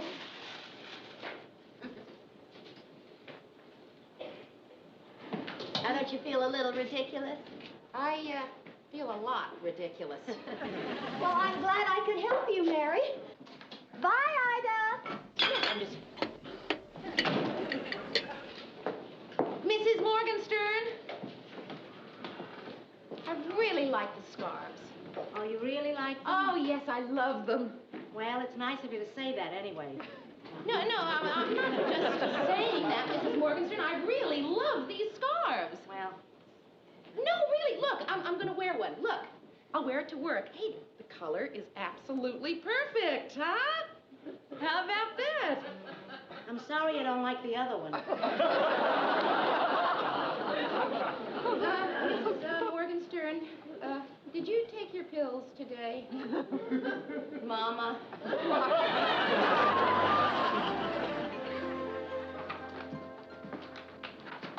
Mary, can I ask you something? Yes. Why are you wearing 2 scarves today? It just seemed like a good idea at the time. Mary, did you get that list I asked for? What list? A film. What film? For the special we're doing tomorrow night. And don't say what special. I won't. But you want to, right? Did I just go? Yes, you did. That's what I thought. When I go, it's a pretty good sign my blood pressure is getting up there. My doctor says I've got to learn to relax or give up drinking. So I'm going to learn to relax. Right now. Murray? What? What special are we doing? It's called Is Air Pollution Really So Bad? What kind of a television station does a special favoring air pollution? Well, one when the chairman of the board owns a smelting plant. Yes, Ted. Could I have that new insignia? This one's... Oh, Ted, I'm sorry. I left it at home. Well, you better go home and get it. Well, I'll tell you, I'll bring it in tomorrow, Ted. I'm so busy today. I can't go on tonight without that insignia. Well, all right, I've got somebody staying with me. I'll call and see if she can bring it over.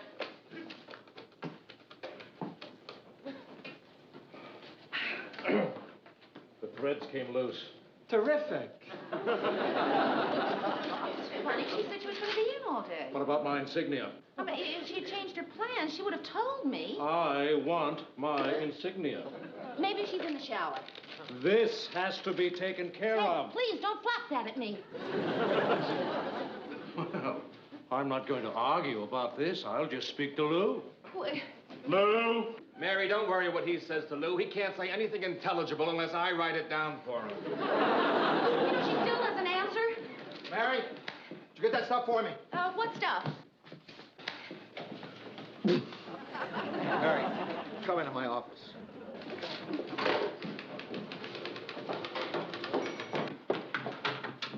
Mr. Grant, I know what you want to see me about. I know what Ted told you. I was supposed to bring in his WJM insignia today, and I forgot. I left it at home, so I called my friend's mother, who was staying with me, to see if she would bring it over, and she wasn't at home, which has me a little upset because she would... You know what's got me really upset? I have no idea. I just sounded nuts. Sit down.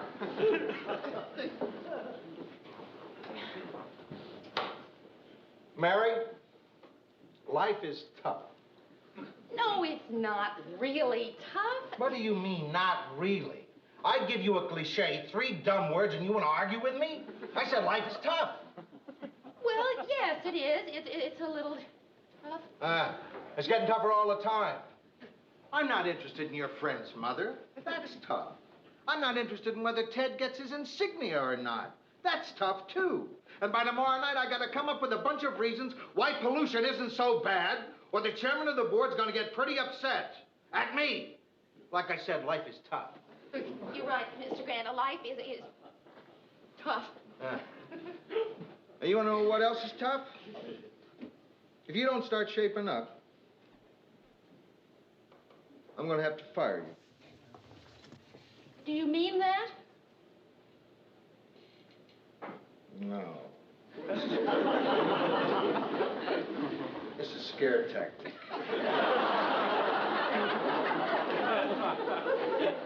But I'll tell you what I do mean. For the last few days, you've been doing a rotten job around here. Oh, Mr. Grant, I know. For the last couple of days, I've been just a little off. No. Not a little off. Rotten. There's 2 things I'm trying to get through to you. Life is tough, and you've been rotten.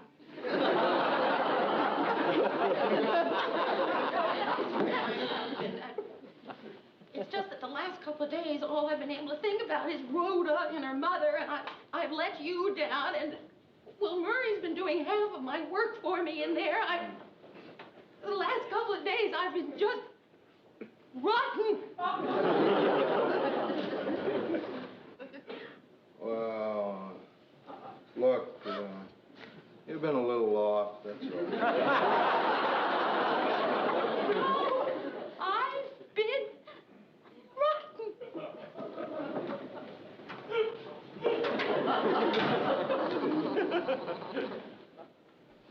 What happened here?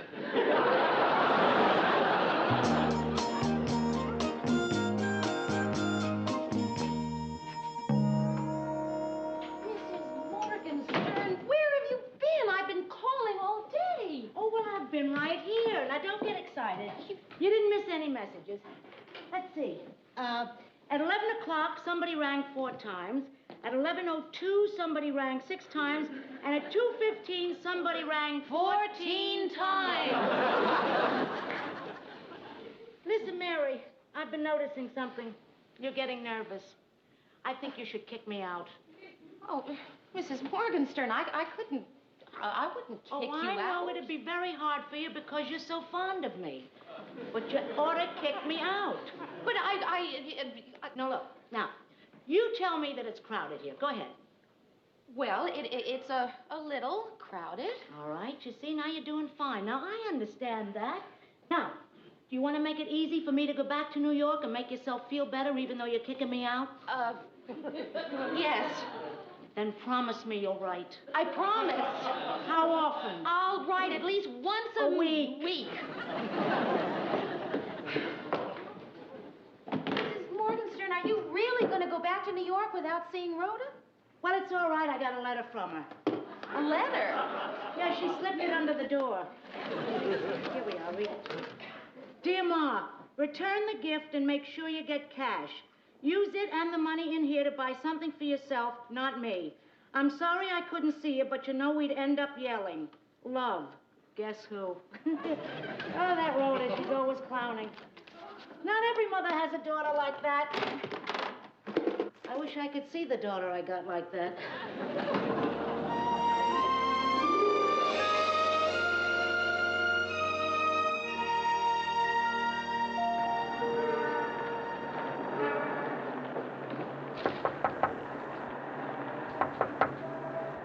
Rhoda, listen, I've got to talk to you.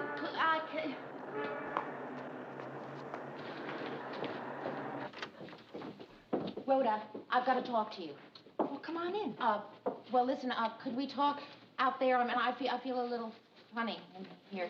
I'm sorry, Mary. No, I got to get this display done in a hurry. I think the bride's in trouble. Listen, Rhoda, aren't you going to ask me how your mother is? How is she? She's going home to New York tonight. That's how she is. What do you want out of me? Rhoda, would it hurt you so much to go down to the bus station and say goodbye to her and hello? No, it wouldn't. Well, then. But if I go down to that bus station, Mary, I won't get off with just a goodbye. I see her, it sets me back 20 years, minimum. Well, then, don't turn around. Hello, 1950. All right, I told her that you'd be working late tonight. Boy, my mother. You gotta hand it to her. She's got a back that could break your heart. Ah, come on. I always cry at weddings.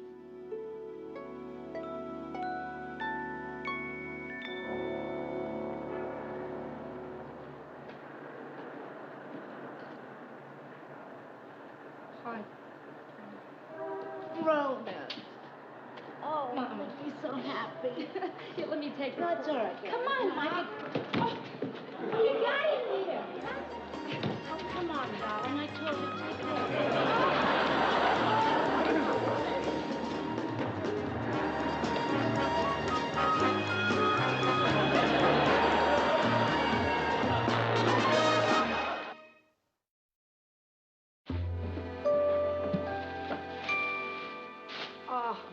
Oh, it's the greatest coat I ever saw. Now let's return it.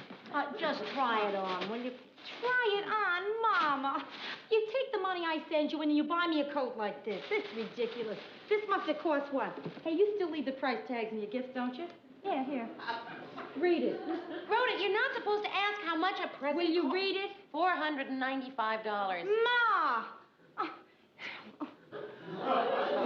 Mrs. Morgenstern, what Rhoda's trying to say is that she doesn't want you spending the money she sends to you on presents for her. But I was saving the money for her. I don't need the money. Your father's doing very well. What are you talking about? A long time ago, you wrote me that Dad had some big business reverses. Reverses, yes, upwards. Up until then, he wasn't doing so hot. You've got money? We're comfortable. If she says we're comfortable, I think I'm an heiress. Heiress, try on the coat. Oh, Rhoda. Oh, Ma, this is gorgeous. okay, you don't like it. Get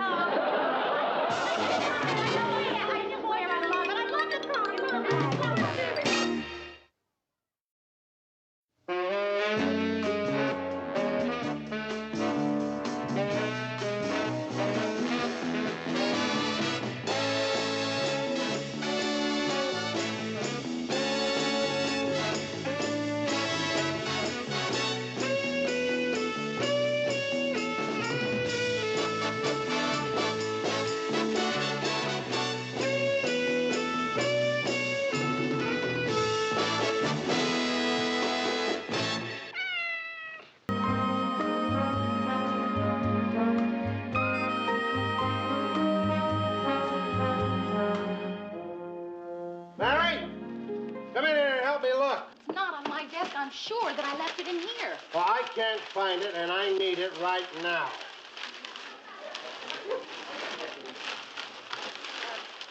Look, why don't you go over there and sit down and let me look for it? Really, I'm pretty good at finding things. All right.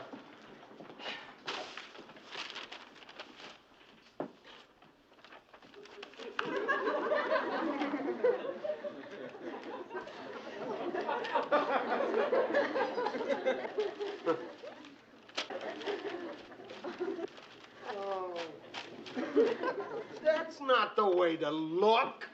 This is the way to look. You look through that, now look through this. You look through the wastebasket.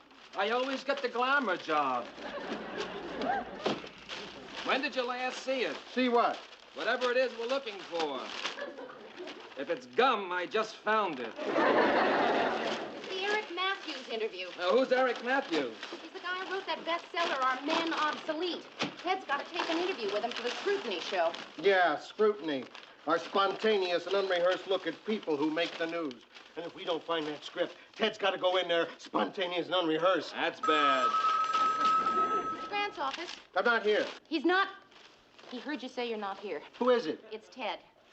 Where is he? Ted, where are you? You're supposed to be here taping the Eric Matthews. What did you say? What'd he say? Got a foo on a 4.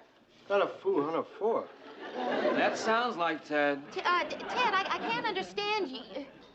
Ted, do you have something in your mouth? A thermometer? A thermometer. You've got the flu and a temperature of 104. Oh, Ted. Just tell him to stay in bed and take it easy. Okay. We'll figure something out. Ted, you are just to stay in bed and not to worry. We'll find a replacement for you. Goodbye, Ted. What are we going to do about the 6 o'clock news tonight? Don't worry. We have a standby for Ted. Who? You? Well, what's so strange about that? I was in radio. Only my hair went out about the time TV came in. Good evening, ladies and gentlemen. This is Mary L. Slaughter, substituting for Ted Baxter. Welcome to Scrutiny. Tonight's guest is Eric Matthews. Murray, that's what we've been looking for. Where'd you find it? I just picked it up. It was under this Oh, thing never here. mind where you find it. Go down to the studio and tape that interview. Are you kidding? Look, it's 10 after 5 now. At 6, I'm making my TV debut. That gives me less than an hour to check the wires, write my own copy, and get a hair transplant. Mary, you're going to have to interview Matthews. Me? Oh, no, Mr. Grant, I don't think I could do that. I mean, I'm not ready to, not that I'm not flattered. It's just that, just to go on camera in front with a real Will news you newscaster, calm down? I didn't mean you'd go on the air. I mean, you'd go down to the studio, read the questions to Matthews while we tape him. Then, when Ted's better, we tape him asking the questions. And then you take me out and edit him in later. Right. Oh, well, I think I could do that. I mean, that'll probably be a lot of fun. Check that, Mike. Harry, we'll start camera 2 on Matthews. Hi, Tom. They told you I'd be substituting for Ted, Right, why don't you sit down so we can line you up? Okay. Put camera 3 on Mary. Excuse me. We'll tape in 2 minutes, Mary. All right, fellas, let's go. Mr. Matthews? Where am I? You're in the studio. Yeah, what city? Minneapolis.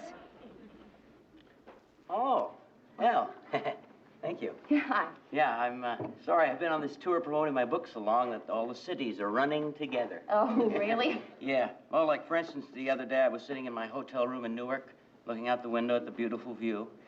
And I realized that if it was a beautiful view, it couldn't be Newark. It must really be exhausting. Oh, yeah.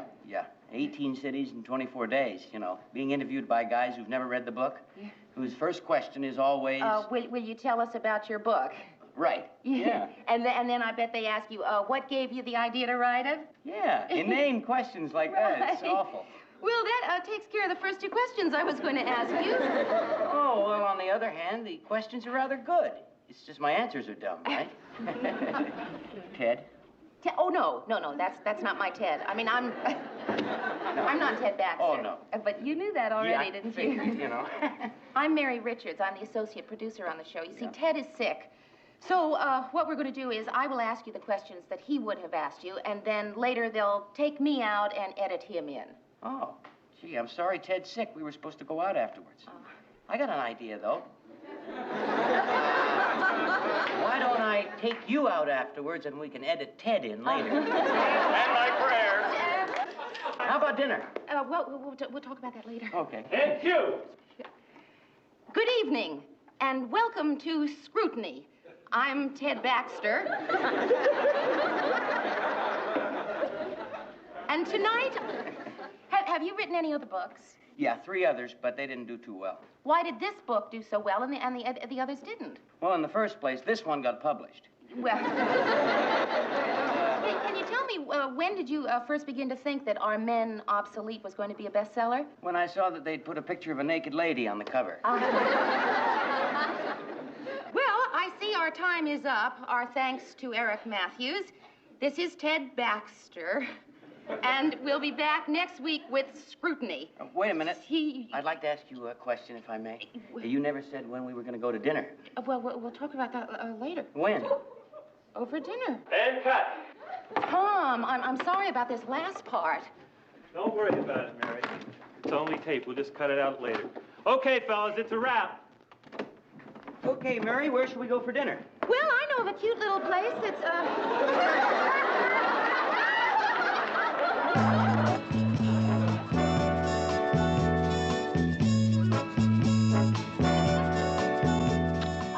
Gee, I had a great time tonight. You know, usually a date just means dinner or the movies or something, but boy, tonight was really different. How different? well, I think building a snowman in front of the Women's Liberation Headquarters is pretty different. I thought they'd get a kick out of watching him melt. Yeah,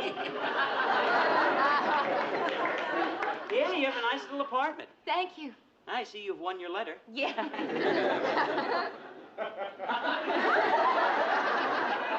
Would you like some coffee? Oh, no, thanks. Oh, I love that print. I've got that at home. How about some brandy? Oh, no, thank you. Cigarette? No, thanks. I don't smoke. Oh. I never have, really. I mean, even before all the new evidence about smoking came out, I never did. I was always afraid it would stunt my health. You know something? I think I'm gonna quit smoking. Good for you. That shows you got real willpower. Nope, I'm out of cigarettes. Hey. Did I make it? No, you're short.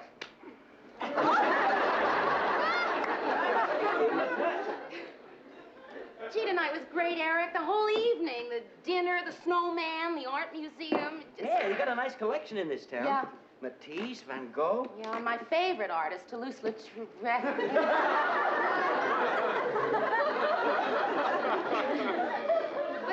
What's that? Huh?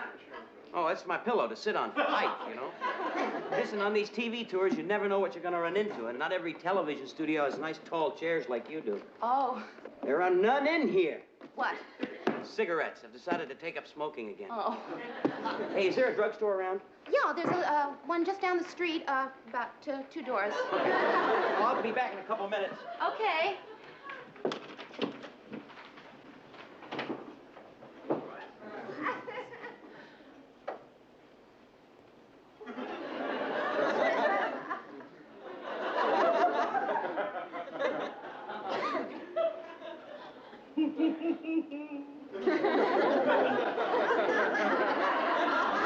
Where's Harpo and Chico? I was just, walking funny. Just, been walking funny all night. I don't know what's gotten into me. Where you been, Mayor? Out on a date. Oh, how was it? Well, I don't know. It's, not over yet. I don't know how to break it to you, but you're all alone. Yeah, well, he's gonna be back any second. Oh. And, oh, Rhoda, as long as you're here, could I ask you a big favor? Sure, what? Please go. Can I meet him? No. Why? Is he somebody I'm going out with? Now, Mary, you don't have to sneak around behind my back. Rhoda, would you just listen, Mary, please. Do I have to sit here and figure out what's wrong with this guy? Are you going to tell me why you don't want me to meet him? All right, I'll tell you why I don't want you to meet him. It's because of this. I understand.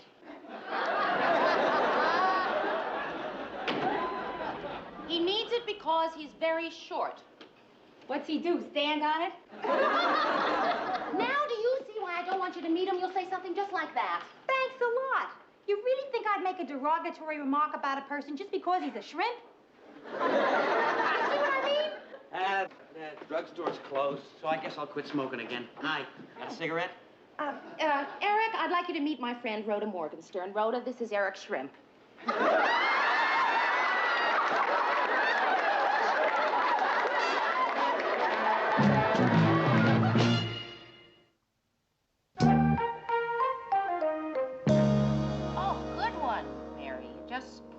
makeup on your mouth.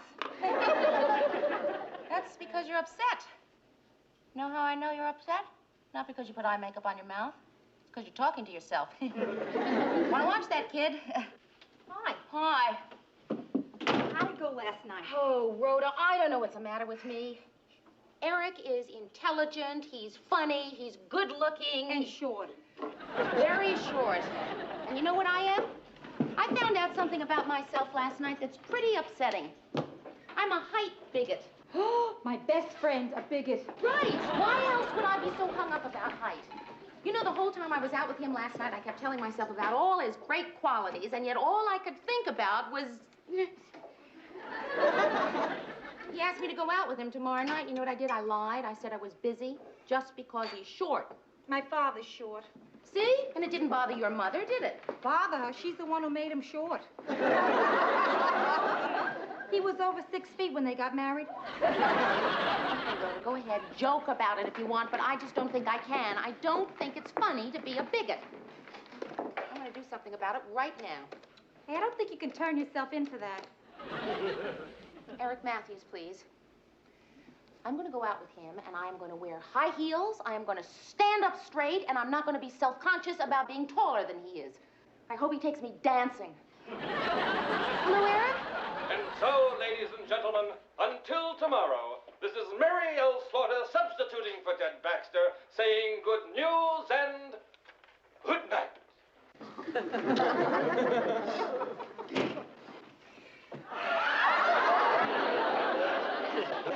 Hey, fellas, how was I? Hey, Lou. Catch the news?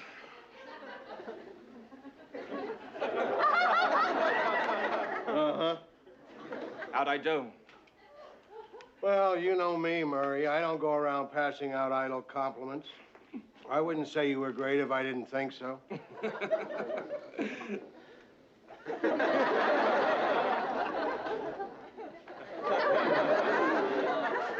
Hey, Lou, what about that new feature I put in, Animals in the News? Oh, yeah, I wanted to speak to you about that. Yes? Don't do it again.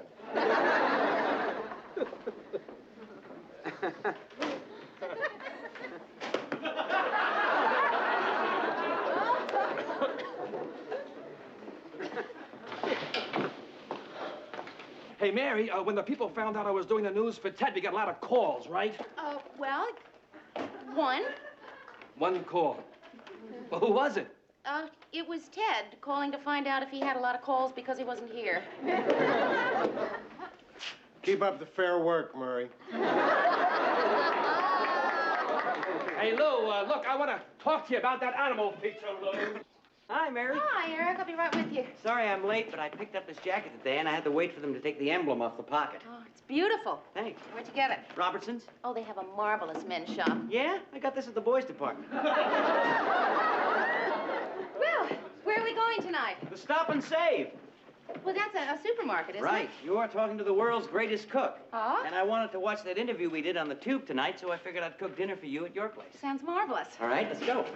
Listen, I don't care if you did get that at the boys' department. It's a great-looking jacket. Thank you. Why'd you take the emblem off? It was a ducky. Tell me, Eric, when did you first think that Our Men Obsolete might be a bestseller?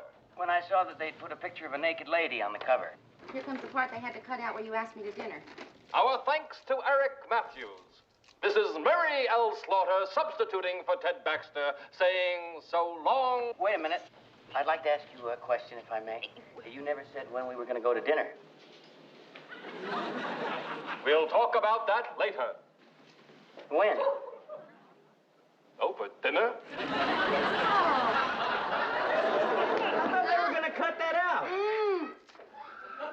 We've got a new tape editor, and he's, Little Juice? Right. Hey, I've been interviewed 1,000 times, and that's the first time I've ever asked the guy interviewing me for a date. Hey, you got any wine vinegar? Yeah, it's on the shelf over the stove. Ah.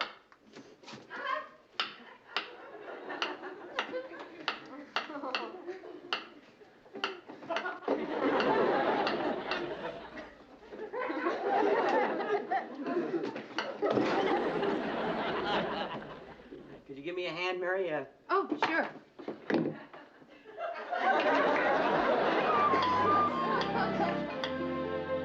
Shall we have coffee inside? Inside? Yeah, well, you see, in a one-room apartment, we call this area the inside. Yeah. Oh, that must be the outside. No, that's the dining room. Cream and sugar? Yeah. No, thanks. No, I'll take it without tonight.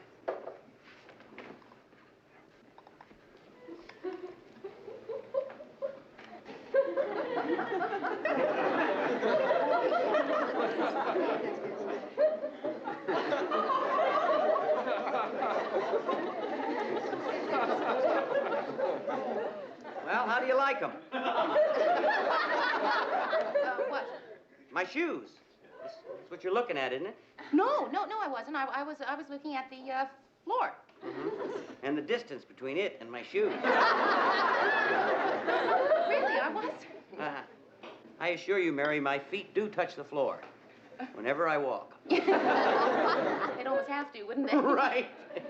I really have to talk to you, Mary, about something. The fact that I'm shorter than you really bothers you, doesn't it? No, it doesn't. No, you're not self-conscious about my height? No, Eric, I'm not. I mean, when you and I are together, I'm not self-conscious about your height. I'm self-conscious about my height. I mean, if I were an even 5 feet instead of 5'6". Honey, you're more than 5'6". All right. Okay, I'm 5'7". So I'm an inch or two taller than you are. You're 4 inches taller than I am. Does it bother you? What bothers me? That you're 1 to 4 inches shorter than I am? Honey, I made my peace with that years ago, and they asked me to play Doc in the school play. I thought they were doing Mr. Roberts, but they were really doing Snow White. You know, that's really fantastic to be able to kid yourself like that. Hey, if you like the author, you'll love the book. The book? Yeah, my new manuscript. I was waiting for a title before I sent it to my publisher, and you gave it to me. Toulouse-Lautrec is one of my favorite artists. I didn't think you heard me say that. Well, anyway, you named the book. Now I'd like you to read it. You mean right now? Yeah. Okay. You dedicated it to me. I thought it was appropriate.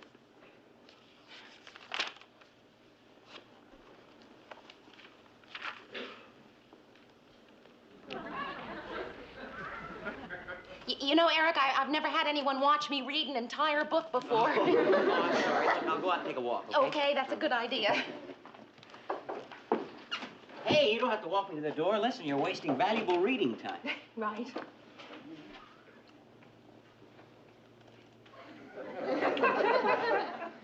Well, it wasn't exactly magic, was it?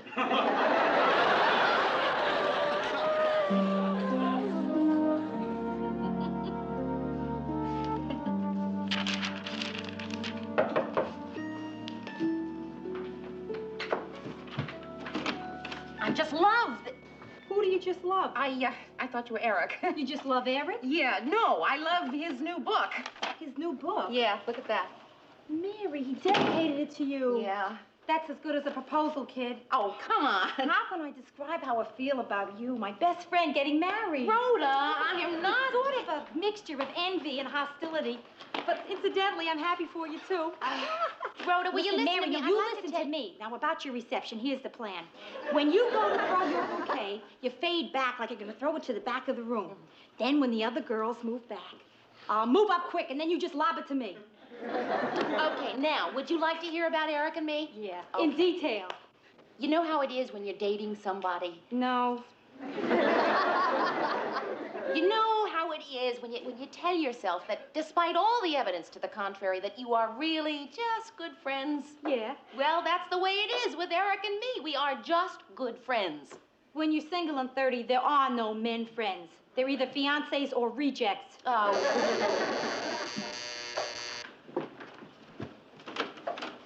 Eric, I can't wait to tell you what I think of this book. You'll have to wait till I say hi to Rhoda. Hi, Rhoda. Tell me about the book. It is warm. It's witty. It's funny. What's the matter? Nothing. I'm just trying to figure out how to get you a job as a book reviewer. What's the book about? It's all about being short. Mary, couldn't you be a little more delicate? I mean, he's got feelings too, you know. But no, Rhoda, that is the whole point. That is exactly my point. My point is that everybody feels left out. They're stuck with something like shortness. Yeah, like some people, shortness is tallness. What? Well, you'd have to read the... Tell her about it, Eric. Did you get to the high school part? No, not yet. Let's talk about that high school part. I don't usually like to throw this around, but I happen to be a high school graduate. You know what I'm talking about. Here is my theory. Now, in every high school, there is a guy who is captain of the football team, right? Yeah. Uh-huh. He is also student body president. Yes, right? of course, Right. always. Now, he's going with this girl who is head cheerleader. She's also most popular, right? And she's also senior class secretary, right? Yes. Okay, now these two people are deliriously happy. Now, in every high school in the country, there are two happy people and everybody else is miserable. Right. Yeah, it's like being short, right? Right. I've got a confession here. When I was in high school, I had a problem like shortness. Try and guess what it was. You were a fat kid. That's close, Shorty. Do you know what it's like for a girl to be overweight? You know what it's like for a guy to be under height? It's like at all the jobs nobody else wanted. Science editor of the school newspaper. Business manager of the yearbook. Ah, what were you, Mary? Why don't I just heat up some coffee? Mary! I'd really rather not say. Come on, it can't be that bad. It's worse. I was head cheerleader. And most popular. Oh, Eric, I'm so glad you're here. She does this to me all the time. She tries to make me feel guilty for having been happy in high school. You're the first person I ever met who could handle her. That's her subtle Midwestern way of saying she thinks we're meant for each other. Okay, let's see if we are. I was assistant equipment manager for the wrestling team. What kind of equipment do they have? Very little. I played the bass drum in the marching band. You think that's bad? I couldn't get a date to go to the senior prom. Did you get asked? Yes. Aha! 4 years after I graduated. What did you get for a graduation gift? Socks. I got a belt buckle. Mary, what did you get? Oh, a car. What? A car. Ooh. No, wait a minute. It was an old car with second hand. One of the doors wouldn't even open. Did it run? Yes. No, but guys, it was a Hudson. A brown Hudson. Oh.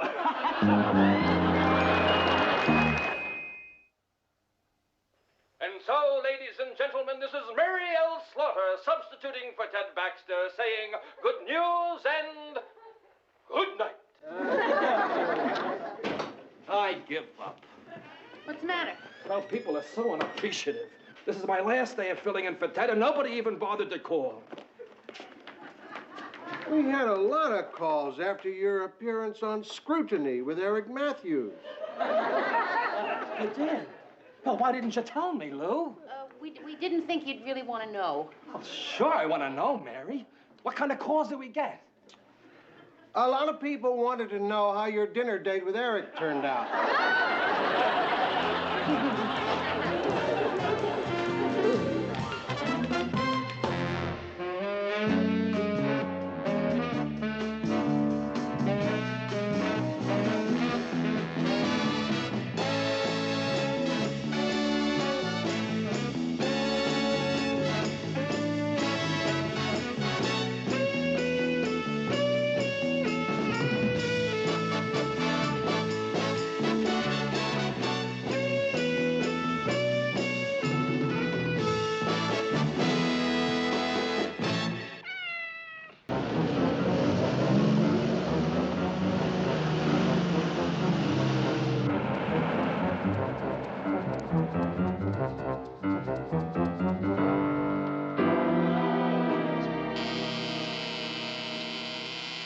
Yeah.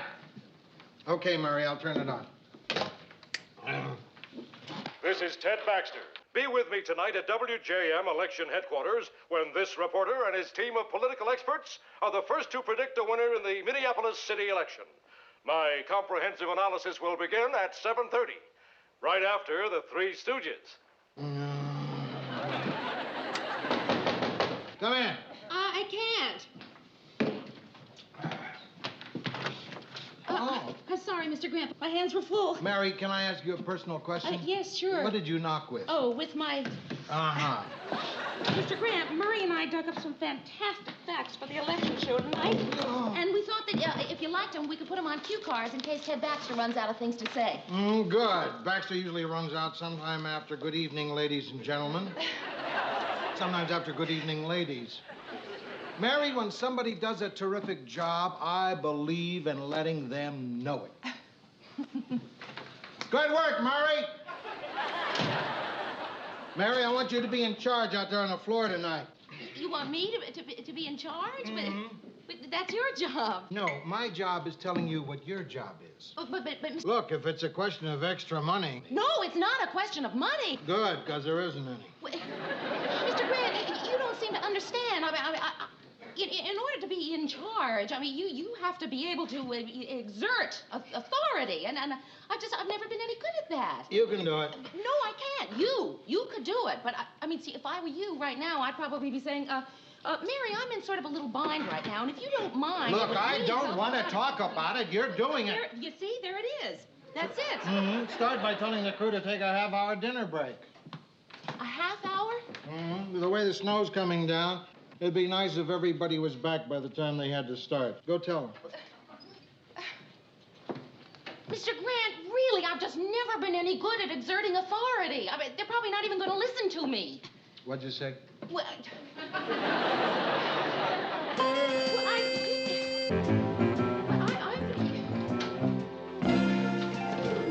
I'll find out for you right now. Harry, where do you want camera 2? Have him on the tote board. I want you on the board. Excuse me, do you have a minute? Now, let me check Baxter's stuff. Over here, Murray. No, it's okay. Take time. It's fine. Good evening, ladies and gentlemen. I'm Ted Baxter. Welcome to WJM's continuous election night coverage. And remember, we'll stay on the air until the winner is declared. Take off glasses, look concerned. Baxter told me to put that stage direction in there. Take it out. Oh, come on, Merle. Leave it in. That's the way I remember my motivation. I don't mind you remembering your motivation. It just frosts me when you read it over the air like you did last night. Mississippi River rises, thousands flee homes. Take off glasses, look concerned. Oh, I can explain that. You see, when I took off my glasses to look concerned, I forgot my place on the cue card. Hi, Mayor. Hi, Ted. Tom, could you take this material that I've marked and put it on cue cards for Ted? Who okayed this material? Well, I did. Well, what about Lou? Well, I'm sort of in charge of the show tonight. You're in what? Charge. That's dinner break. Take an hour. Could I have your attention, please? Everybody, would you all just gather around? Please, could I have your attention, Hey, everybody. please? What's your name, honey? Mary. Mary wants your attention. Oh, thank you. I have an important announcement to make. But first of all, I want to thank you all for the very good work that Mary, you've would been you get doing. to the important announcement? You're cutting into our dinner hour. Well, that is the important announcement. We're only going to take a half an hour for dinner tonight. I can't eat dinner in a half hour. Of course you can. It takes someone that long to cut up his food for him. You see, the reason we have to eat in a half an hour is that it's snowing really very badly out. We want to make sure I that can't eat a whole dinner in a half hour, and that's all there's to it. Well, Ted, I didn't want to have to say this, but, well, just a little while ago, I was in Mr. Grant's, Lou's office, and he put me in charge of the show tonight. So, as the person in charge of the show tonight, I'm saying that we're going to take a half an hour for dinner. As the anchorman of the show tonight, I say... I'll just have to eat my dinner a little faster, that's all. Let's go, gang.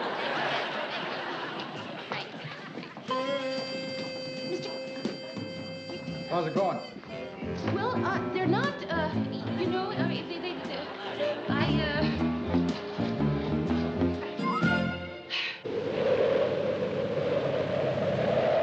Mary, it's really starting to come down hard. Hey, what time is it now?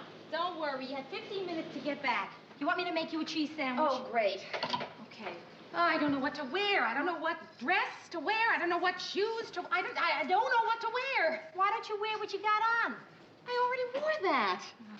Boy, I should have your job. At least you get to dress up to go to work.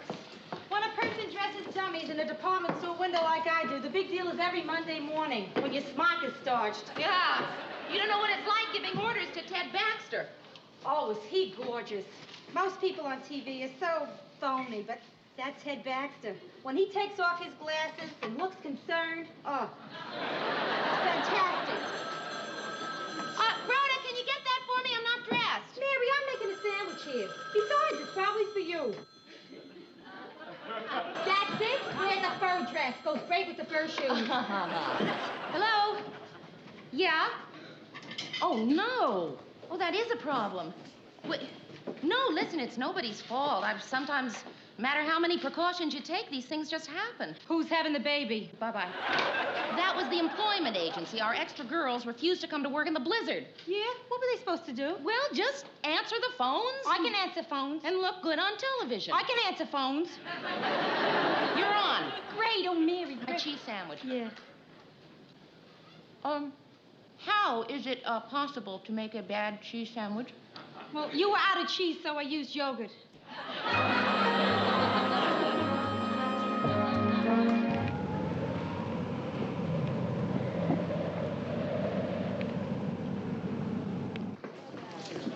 Five minutes to airtime, everybody. Mimi, has the other girl shown up yet? Not yet. Everything ready, Mayor? Well, no. We're still short a girl on the phones, and we need someone to run the tote board, and the political analyst hasn't shown up. Uh-huh. Can you tell us what time we'll wrap tonight? I have no idea. You think it'll be before 9? Well, we'll be here till we predict a winner, and what difference does it make? Well, it's not hard to understand. You see, I want to go to bed early so that I can get up early tomorrow so I can read the reviews about what I did tonight. Oh, excuse me, Ted. I think this is Dr. Newton, our political analyst. Doctor, I'm not even a dentist. Rhoda! Oh, I'm sorry. I thought you were our political analyst. Well, listen, I'm glad you're here. Anyway, come on, I'm going to show you how to work that board. Yeah. Now, look, when the numbers come in, you get them up on the board. Yeah? Right on camera, behind Ted Baxter? Oh. How's this, Mary? Is this okay? Yes, it's wonderful, but you're going to have to do it in back of the board. You mean I'm going to be behind this thing all night? Yeah, well, that's where all the gadgets are. I'm not taking this crummy job. Rhoda, come on, you're my friend. Who else do you give crummy jobs to? How about one of those losers over there? Rhoda, come on, you know I have trouble telling people what to do. You seem to be telling me pretty good. Rhoda, please. Oh, all right. But this is the last time I do a favor for you, Mary Richard. You see that headset? Yeah. Put it on, and when the numbers come in, get them up on the board. If I'd known this was the job, I would have gone out and bought an ankle bracelet. Stand by for air. Good luck, Ted. Thanks, Mayor. Mary, I am smiling. When I am smiling, I am happy. The first results are starting to come in. Turner 85, Mitchell 23. There it goes up on the tote board. Good. Baxter seems in good form. Fine. Everything's working smoothly. Mary, when someone does a terrific job, I believe in letting them know it. You're doing it. What was that? I don't know. What's wrong with the lights? The teletype stopped. It can't stop. If it stops, we don't get votes. It stopped. We don't get votes. The storm must have knocked the lines down. Well, at least we still have people at the precinct to phone the votes in. Hello. Hello, hello. Hello. Stand by. Hey. Action. Good evening, ladies and gentlemen. It's 7:30. The polls are closed. And I'm Ted Baxter. Welcome to WJM's continuous election night coverage. And remember, we'll be on the air with minute-by-minute returns until a winner is declared. We're in for an exciting evening here at WJM.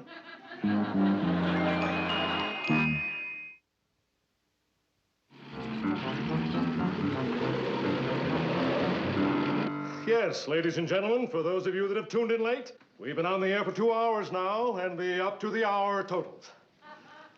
Turner, 85, Mitchell, 23. And the tension is mounting.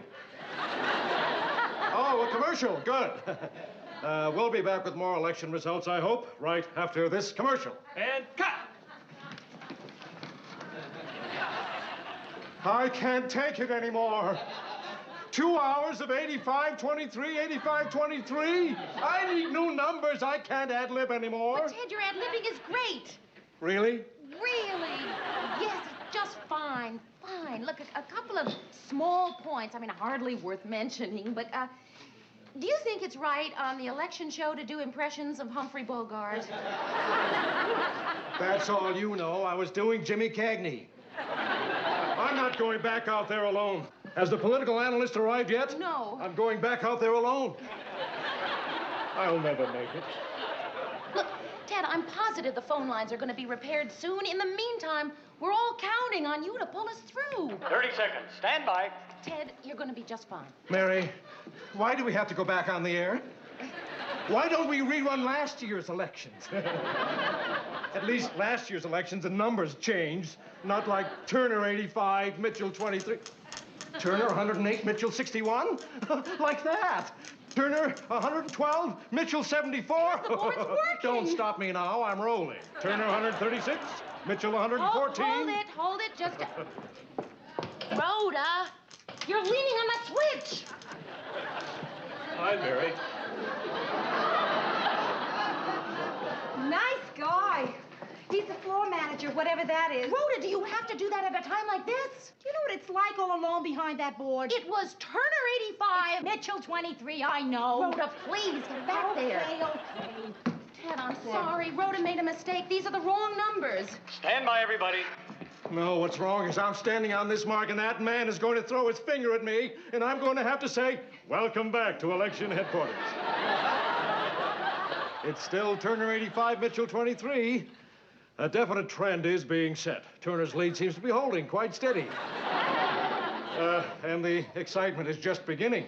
Meanwhile, let's have a look at some of the other hotly contested issues. For example, the controversial Proposition A seems to be shaping up as quite a cliffhanger. Right now, the figures are 0 to 0.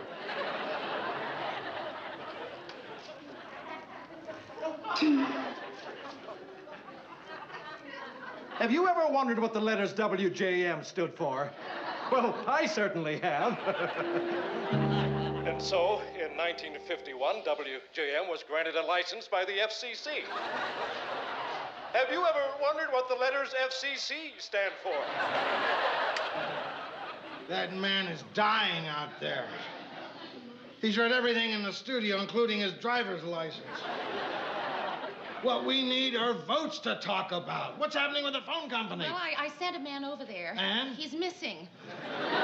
So I sent another man to look for the first man. Don't tell me. Yes, I'd like to send another man, but it's getting harder and harder to find volunteers. Maybe we ought to send Baxter. No. With our luck, he'd be the only one to make it back. Mr. Grant, why don't we just rerun an old movie or something until everything gets fixed? That's a good question. For someone who doesn't know anything about this business. We sold our election night coverage to sponsors. They don't have to pay us unless we give them election night coverage. So, unless there's a movie called Election Night Coverage... Lou, Hank ran out of things to say. What? He ran out of things to say 3 hours ago. This time it's different. What? Turn on the sound, Mary. The sound is on.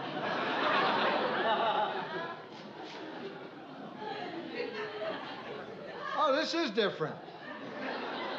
What's he doing out there? Breathing. I don't believe I've ever seen that before. Murray, get into commercial fast. Right. That settles it. There are votes out there, and I'm going to bring them here. Mario, get the mobile unit gassed up, check the chains. I'm taking it out. No! No, what do you mean no? No, don't go. No. I didn't say no, Mario. I said yes. She said no. Yes, I'm still going. Mr. Brando, please don't go. I mean, if you go, who's going to be in charge? The same person who's been in charge all night, you. Mr. Brandt, the only reason they let me be in charge was because they knew you were here to be in charge. Why don't you stay and let me go get the votes? I can't let you go out in that snow. Why not? I'm good in the snow. I drive very carefully. I've driven in it before. You really think you can? Of course I can. The mobile unit has automatic transmission, doesn't it? 4 on the floor, double clutch, compound low, 4-wheel drive, and a hydraulic shovel. I can learn. Look, Mary, I hate to tell you this, but the mobile unit is a truck. A big truck.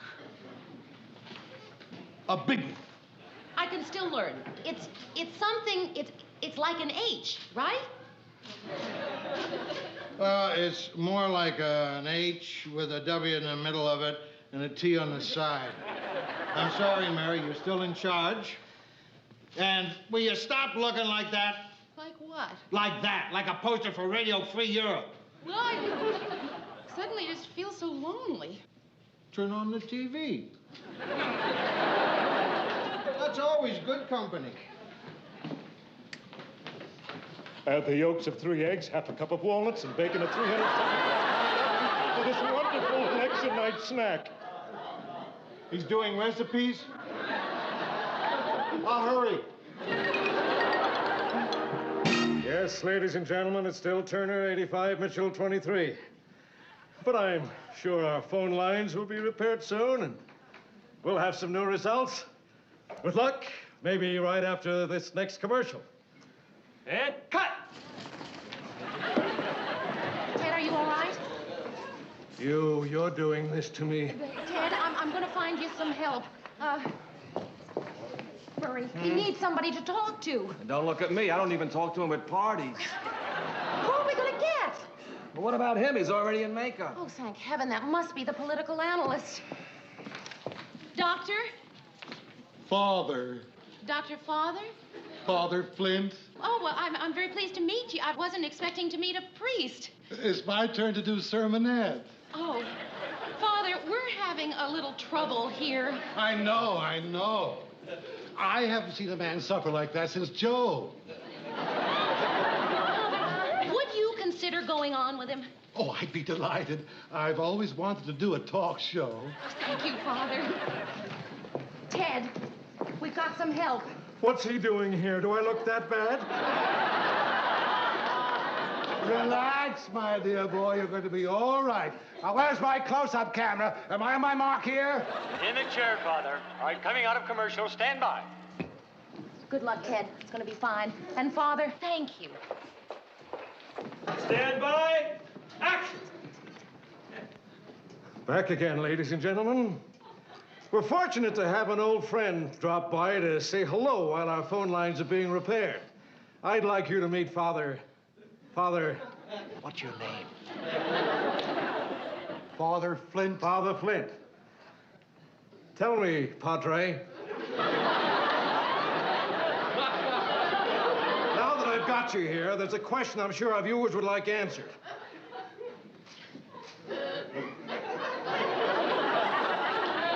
How long have you been interested in religion?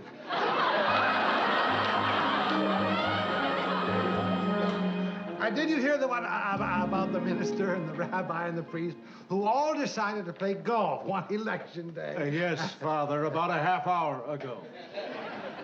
Oh, I see. It's time for another commercial. Ted and I will be right back after this important message. And cut!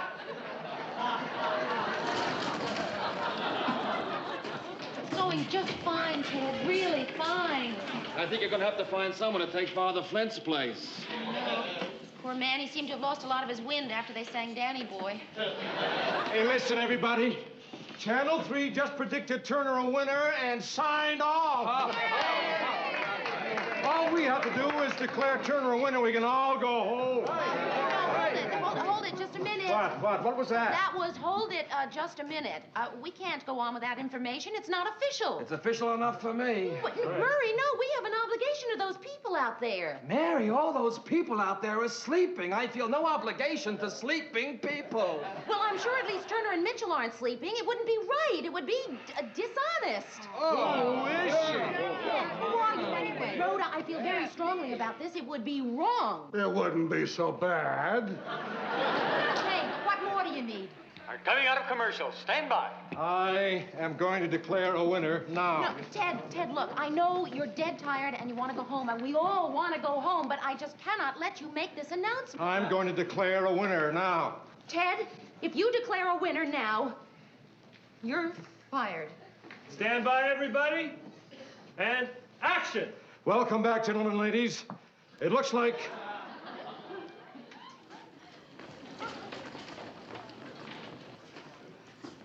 Turner 85, Mitchell 23.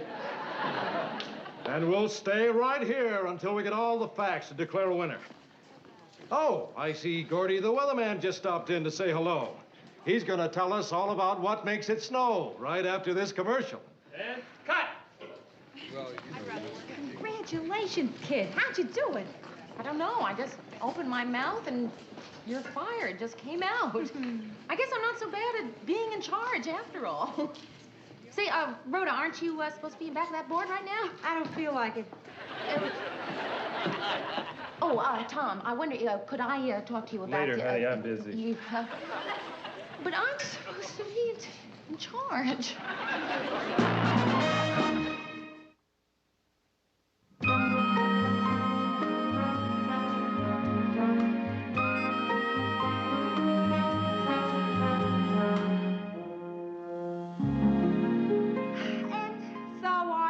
To pack my bags and leave New York City and come here to Minneapolis.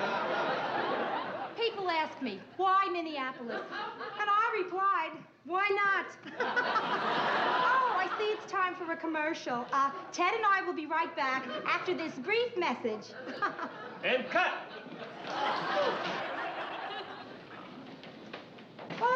And what did you do after you got to Minneapolis? Ted, we're off the air. Oh, are we? Yeah. Would you lead me to the water? I think I'm thirsty. Of course. Steady now. Come on. Hi. Hey, what's going on here? Say, aren't you, are you, Chuckles the Clown? No, I'm Walter Cronkite. How did you get through the snowstorm? I took the bus. They quit snowing about an hour ago. Listen, I don't know. How come you're still on the air? I have to go on in about a half an hour, you know. Well, we're waiting for the election returns. Election? Haven't you heard? We haven't heard anything. Oh, for crying out. Mitchell wins it. Turner concedes. Turner, you... Mitchell won it, not Turner. Mm-hmm. Chuckles, listen, Ted is not really in any condition to go on. Would you go on and announce the winner so that we can all go home? Chucka-lucka, bucky-wuck, would I ever? Just point Mr. Camera at me. Coming out of commercial. And action. Hi, boys and girls. Our new mayor is Mr. Mitchell. So let's all give him a really colossal Chuckles the Clown Club cheer. Chuck-a-luck, chuck-a-luck, chuck-a-luck, luck, like a chuck, like a chuck, like a chuck, chuck, chuck. Mary, whenever I put somebody in charge, I never second guess them. That's my policy. So I'm never going to ask you why you put Ted Baxter in a clown suit.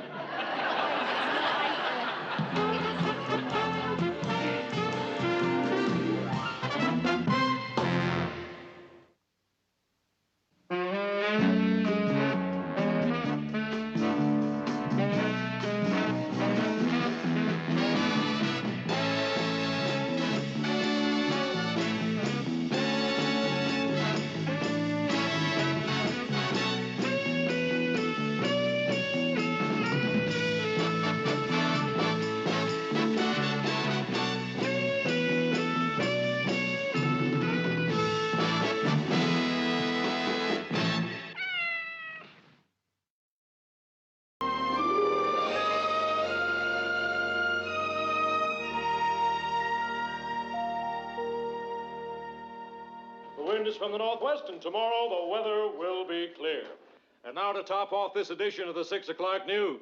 My story. A lady in Philadelphia lost her dog. She went to the pound and found it. And when she got home, she found she had the wrong dog.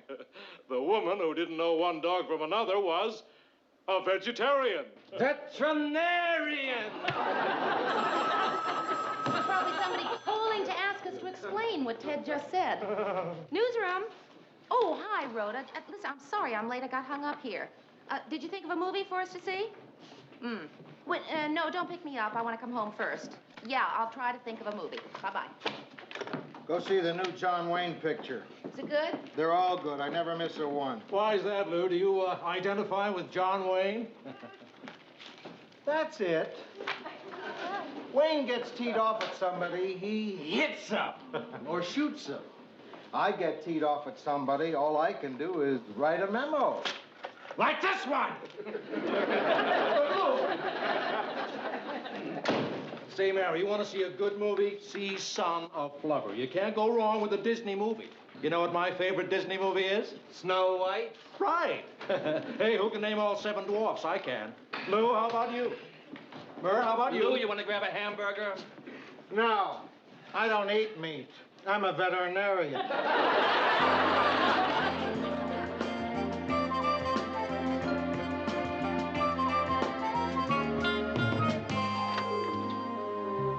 Rhoda, what are you doing here? I got tired of waiting up in my place, so I came down here.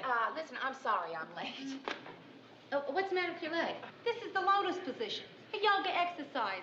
It helps the person achieve an inner peace. It'll just take me a minute to change. Rhoda, listen, aren't both legs supposed to be up when you're in the lotus position? Only fanatics use both legs.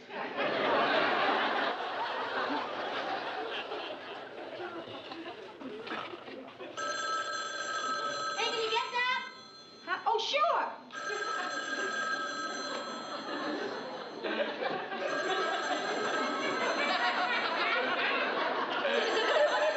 Hey, Mary, I can't. Hello? Yeah, Phyllis, hang on just a second. Fanatic. Yeah, Phyllis. Well, I'll tell you, I was just about to go out to a... Well, all right, I'll wait. Bye. I knew I should have met you at work. Now, don't tell her we're going to the movies or she'll want to come along. And you'll let her.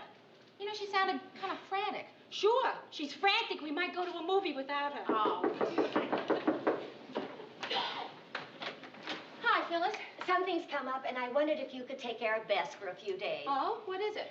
Well, it's Lars, Mary. He's contracted a case of varicella from one of his patients. Varicella? Yes. What's that? Lars is in the incubation period, and I'm immune. Well, Chicken pox! That's what that quack's got, chicken pox.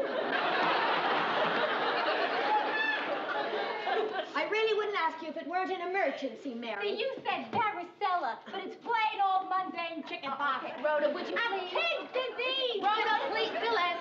Don't misunderstand this, but are you sure that Bess wants to stay with me? I mean, you know, she's not exactly crazy about it. Mary, it's time Bess found out that life is no bed of roses.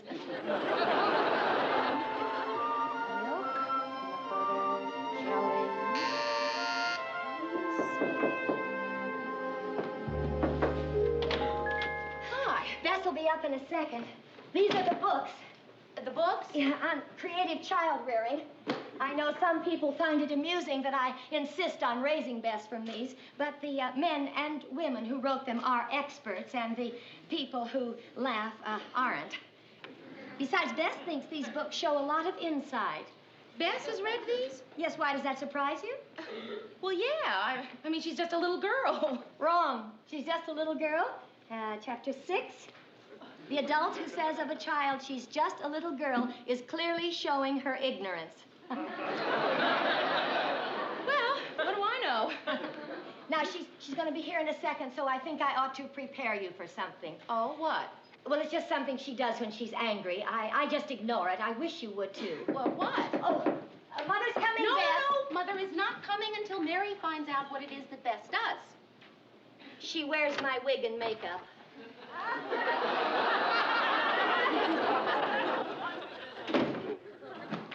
Mary will be doing the very best she can, Bess, and we can't expect too much of her.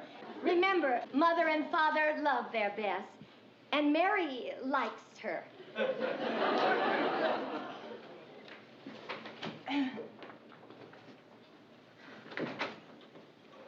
Well, here we are. Have you had dinner? Yes, Phyllis burned it. Oh, I'm sorry. Why? You didn't burn it. Well, no, but it's just that, you know, when you try to fix something and then it doesn't turn out right, it's kind of disappointing. Well, it doesn't bother Phyllis. Do you always call your mother Phyllis? It's her name. Yeah, I know, but when I was a little girl, when I was a young person, I I always called my mother Mother. I still do.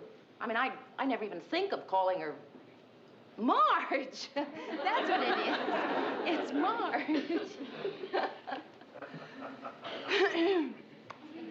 Did Phyllis show you these books? Yeah, I haven't had a chance to really get into them yet. Yeah, well, I think you ought to. This isn't going particularly well so far, do you know? Because I know. You like having all that makeup on your face? Yes, do you? I think it makes you look awful.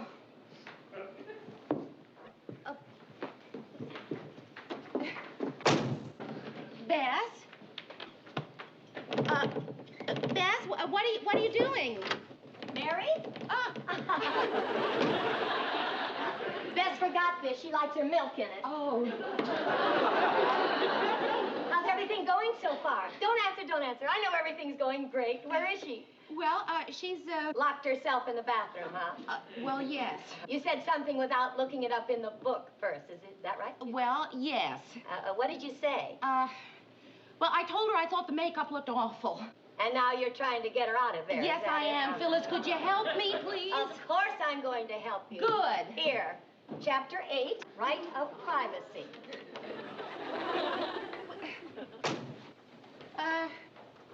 Bess, I respect your right of privacy. I don't mind your locking the door. Really, I don't. And, I am always eager to participate in a free and open discussion of whatever it is that's bothering you. Really? Really, I am. You might have to burn your washcloth. It's got gunk all over it. I recognize those quotes are right from the books, aren't they? Well, yeah, they are. Hey, what do you say we forget the books and talk about what fun we can have tomorrow? How about that? I'm not working, and you and I could go shopping. What for? Nothing. You don't have to buy anything when you shop. And that's kind of nice, because if you know you're not going to buy anything, then you don't have to wonder whether or not you can afford it.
What can I do for you now, Aunt Mary?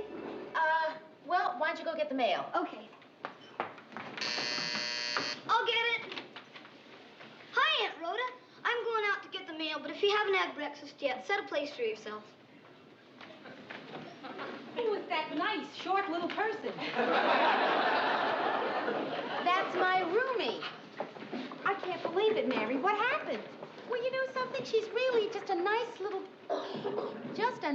little girl. How? How what? Did you do it? I didn't do anything. Well, all right, maybe I did. Hey, Rhoda, have you ever wondered what kind of mother you'll be? I don't care, as long as it's not unwed. I've always wondered, and you know what? I think I'm going to be fantastic. Pearl, don't you think? I think you threatened her life. Oh. Morning, all. Hi. Everything is beautiful. Guess what? Lars was in error when he thought he had varicella. Chicken pox. All he has is Rusta versiloba. Translation, please. Poison oak. Hi, Phyllis. Oh, get your things, dear. Mother's here to take you home. I don't want to go home. What? I don't want to go home. Oh, Phyllis, she doesn't mean that. As soon as you get her home, she's going to be... Oh, no. I wouldn't force her, Mary. We encourage her independence. If this is where she wants to be, this is where you want to be, is it, Bess? But Phyllis... No, Mary, you don't understand. If Bess wants this is what you want, Bess. Well, it's obviously her wish to stay here, so is it your wish, Bess? Then this is where she'll stay.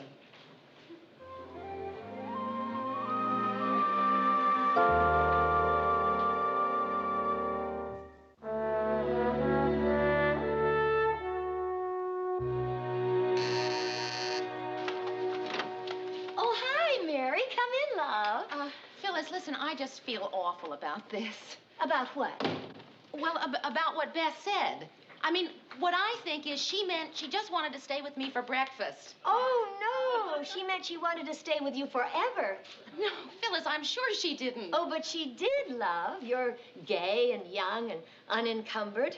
Not like me, the old drudge who cooks her meals and mends her tattered little clothes.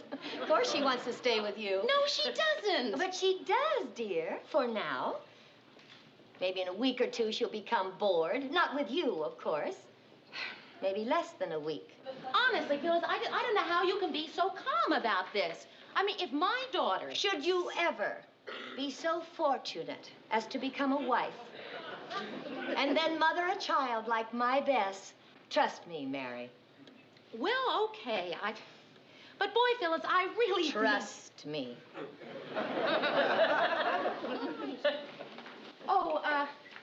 Phyllis, I hate to ask this. I mean, I've never had to ask the question. Ask anything.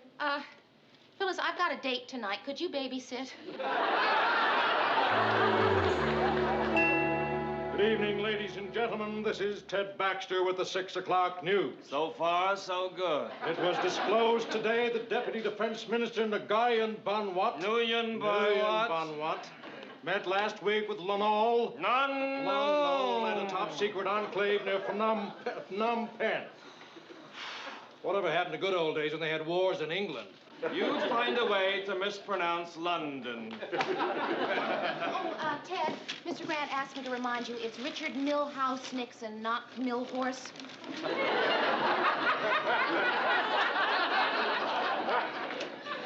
Hi. Yes, hi. What are you doing here? Well, I thought I'd meet you and go home with you. Well, okay, darling, but I tell you, it's a very busy time, so you just sit over here and stay put, huh? Okay. Ted, this is Bess. Hi, Bess. Hi. You're the anchor man, aren't you? Nice child. Mary, we got film on the Florida bank robbery. Put another lead on an idiot card for Ted. They're called cue cards, Lou. I don't know why everyone feels compelled to call cue cards idiot cards. We just have trouble thinking of you as a cue. Mary! Have I got an appointment with you? Now, what are you doing there? I'm waiting. We're all waiting, kid. Did you forget that lead on the diet pills? Yeah, I got it. All right. I have an idea for you while you're waiting. Why don't you draw a picture? I can't draw anything but flowers. Well, then draw flowers. I'm so tired of drawing flowers. I've been drawing them since I was 4. Ah, well, then look, a horse is easy.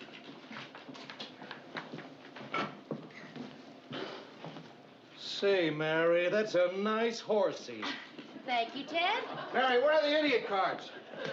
Cue cards, Lou, please. Cue cards. Excuse me, Ted. Mary, would you please give those cue cards to this idiot? What's that? A horsey.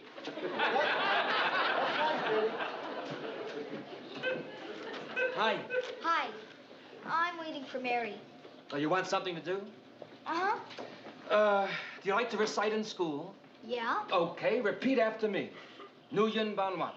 Nguyen Van Wat. Phnom Penh. Phnom Penh. Richard Milhouse Nixon.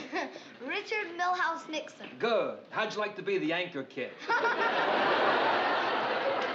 But for now, why don't you make some notes about the newsroom and write a composition for school, okay? Okay. Good girl. Mary, see if you can do this in 5 lines or less. What's your name, please? Lou, What do you do here?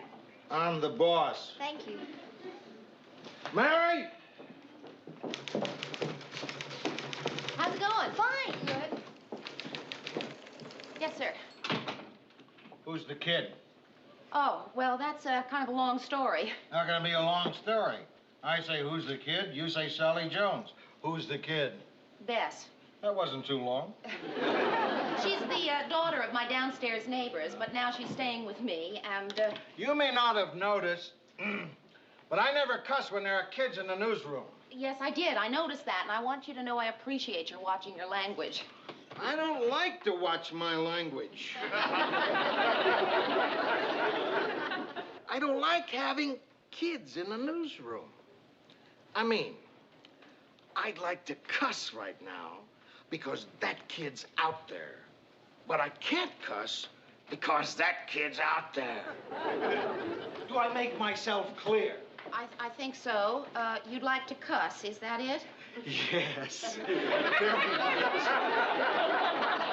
Well, then, I'll get her out of there. Good. I feel a cuss coming on. This is too good to waste. Send Ted Baxter in here.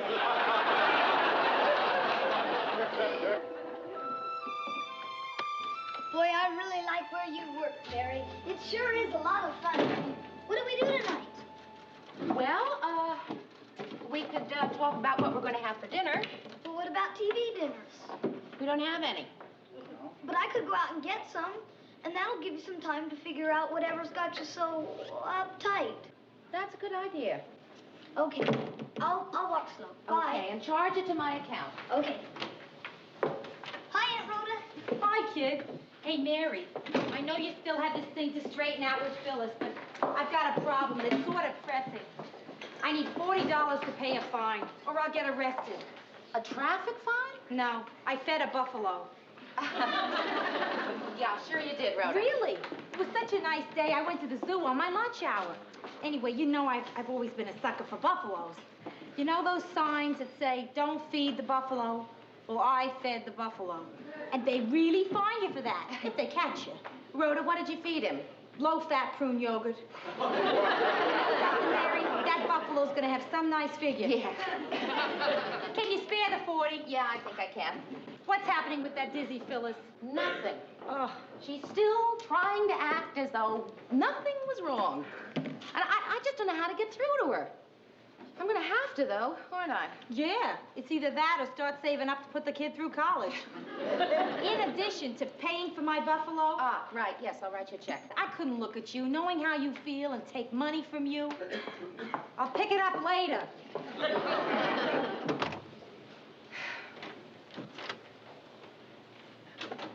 I brought Bess a little cabbage soup. No offense, I know you're a wonderful cook and you're feeding her well. Where is she? She's out buying TV dinners. Well, I just dropped by to see what time you wanted me to babysit tonight. Phyllis, sit down, will you? I was just calling you to tell you that I think everything is kind of crazy around here, and it's going to get even crazier if you don't do something. What's your problem, Mary? It's not my problem, Phyllis. It's yours. Bess.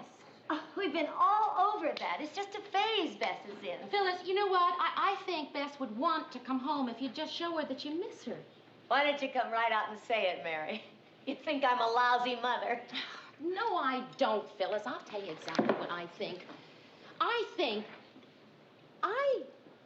What are you trying to say? I'm trying to think of a nice way to say that I think you're a lousy mother.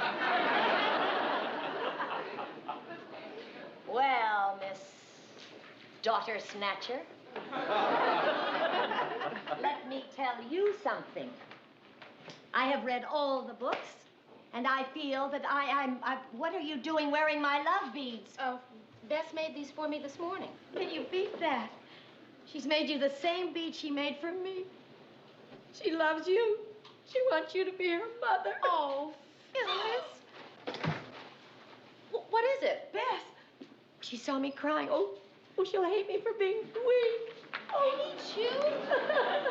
Oh, Phyllis, listen. Look, you and I have been good friends for a long time, right? Well, not so good as you think. I mean, it's because you come on so darn strong all the time. And, well, I like you so much better when you come on weak. And if I feel this way, well, imagine how Bess felt when she saw you just now. Well, why imagine? I'm gonna go get her. Mary, Yeah? should I keep crying? It wouldn't hurt.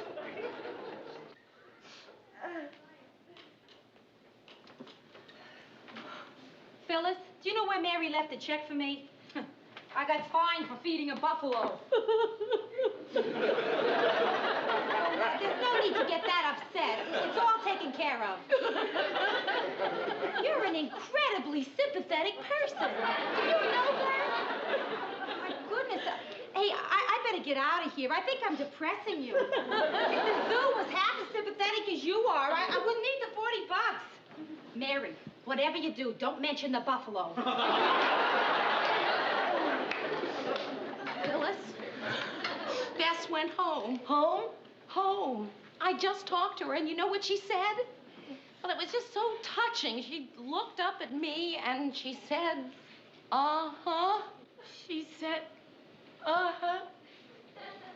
I don't know what that means, Mary. Oh, well, you had to be there. She said, uh-huh, after I said, Bess, are you here because you know your mother needs you? And she said, uh-huh. Uh-huh. Oh, Mary, this isn't much, but thank you. You're gonna make a wonderful mother. I know.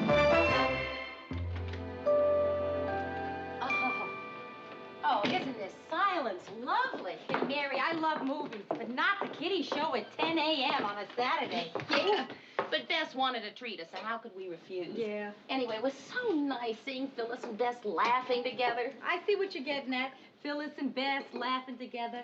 The world has a nice big pink Mary Richards bow around it. Is that it? Well, yeah, something like that. Well, let me tell you something. That Phyllis is still a crazy lady. She's wacko. Do you know she's taking that kid to the movies again tonight? So, that's great. They're going to see Myra Breckenridge. Oh. I'm kidding. Anybody would know I'm kidding, but not you. You believe everything. I knew you were Mary, kidding. you're the most gullible person I ever knew. I don't know how you live with this. Well, you wrote up a kid for nothing. I'm not kidding. You are gullible. I am not. I was kidding you. You were not. Yes, I was.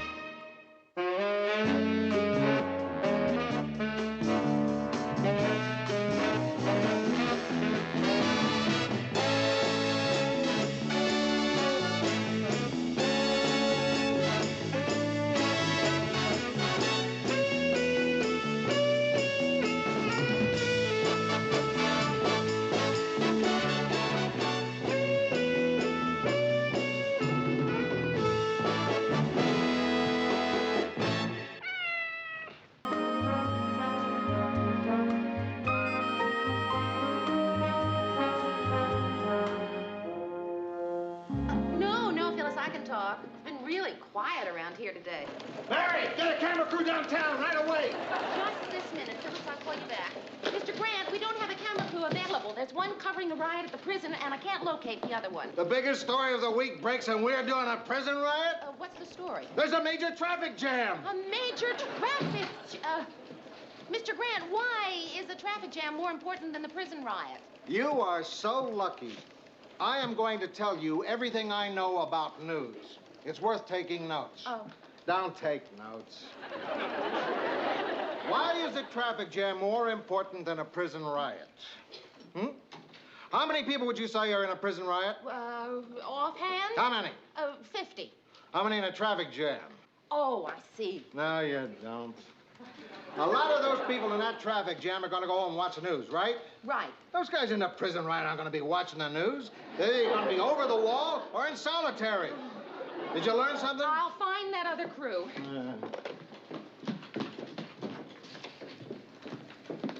Is this Mr. Grant's office? Yes, it is. Well, I'm an old friend of Lou Grant's. My name's Frank Corelli. Will you be with you in just a minute, Mr. Corelli? Frank.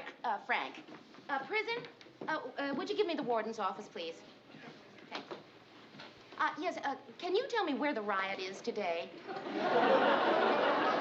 Oh, well, as you were taking over the office, did you happen to notice a WJM-TV crew, hello?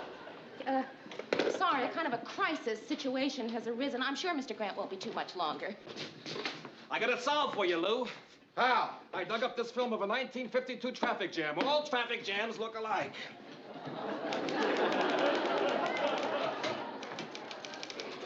That solution could cost us our license, Murray. We can't pull off a 1952 traffic jam as the one we're having today. The FCC takes a very dim view of that. Read my lead. Today's traffic tie-up was the worst since 1952. Which, you'll all remember, looked like this. Murray, I love you. Get it to Ted. Mr. Grant, Mr. Corelli is here to see you. Frank! How goes it? Long time no see. Yeah, I didn't know you'd recognize me after all these years. Are you kidding? Oh, hey, everybody, I want you to come over and say hello to Frank Morelli. Corelli. Frank's one of the greatest guards that ever played pro ball. Thanks, but I was only second string. Hey, listen, I'd like to stay around and chew the fat with you, but you caught me at a very bad time. Why don't you tell the guys what it felt like to play on a championship team? Go on! Well, I really don't know. You see, they won the championship the year after I retired. I guess it felt great. Well, what are you doing now, Frank? I'm in insurance. I gotta fill my stapler. It's been great meeting you, Frank. Guess it's just been one of those days. Yeah, I guess so. Hey, I don't suppose you'd be interested in buying some insurance? Well, I don't think so, no. Of course, you know, we could talk about it sometime. Yeah, when? When? How about tomorrow night? Tomorrow. What's your address? 119 North... I don't have a pencil. Oh, 119 North Weatherly. North Weatherly. Right. Great. I shall see you tomorrow at 8. At 8. Right.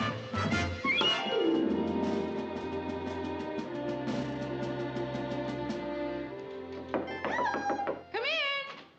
Hi. I'll just be a minute. That's not likely to help, Rhoda. What? No, I'm just kidding. Actually, you never looked better. Very funny, Phyllis. Mary, I'd like to give you a chance to atone for hanging up on me today and do a service for mankind at the same time. She already did a service for mankind by hanging up on you. How would you both like to help abolish capital punishment? Phyllis, there's no capital punishment in this state. Well, that was easy. Well, we can't give up the fight just because we've won. All right. What is it you want us to do? Well, we're having our annual dinner dance next month. You have a dance to abolish capital punishment? Well, it's not all frivolous. We do have an electric chair on display. How do you feel if you're dancing and the lights flicker? That's all right, Rhoda. Forget about it. I understand. It's because the subject makes you nervous. Even we pros have a tendency to joke about it. Why, only this afternoon, a girl told us a joke that broke us up. You'll appreciate this, Rhoda. You know what the definition of a guillotine operator is? I'm afraid to guess. A guillotine operator is a man who can keep his head when all others around him are losing theirs. Oh, shoot. Are you expecting company, Mayor? No, I wasn't. That's you. No. Hi! Look, I was playing with some kids in the park when I remembered our appointment, so I hurried back to my place, picked up the trusty old briefcase, and here I am. Ladies, hope I'm not late. Well, actually, you're about 23 hours early. You mean it was supposed to be tomorrow? Right. Oh, boy, am I dumb. Well, listen, as long as you're here, Phyllis, Rhoda, I'd like you to meet Frank Corelli. He's going to show me some life insurance plans. Why don't you sit down, Frank, and I'll get you some coffee. Oh, could I have some milk instead? Milk, sure. Life insurance, huh? Well, that leaves me out. I still haven't met a beneficiary. My husband and I are into cryonetics, so, of course, we don't need any insurance. What's that? Well, when Lars and I go, we will be frozen. Then, of course, when they discover a cure for whatever it is that made us go, we will be defrosted. Hey, I think we could work out a plan where you wouldn't have to pay the premiums while you're on ice. Good thinking.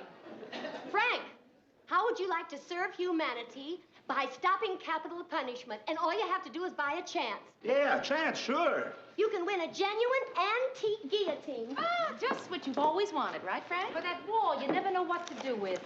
Oh, that'll be $10. $10? Oh. Well, here you go, 2 5s. Oh, thank you, Frank. Oh, I must run, Mary. Here, pin this on his snowsuit. It shows he gave. It looks like a little man with a noose around his neck. It is. When you move it, his little tongue and eyes pop out. I gotta go. Don't rise. Let me give you some advice, Frank. Don't wear that if you want to sell much life insurance. Thanks for the hair set, Mary. You're welcome.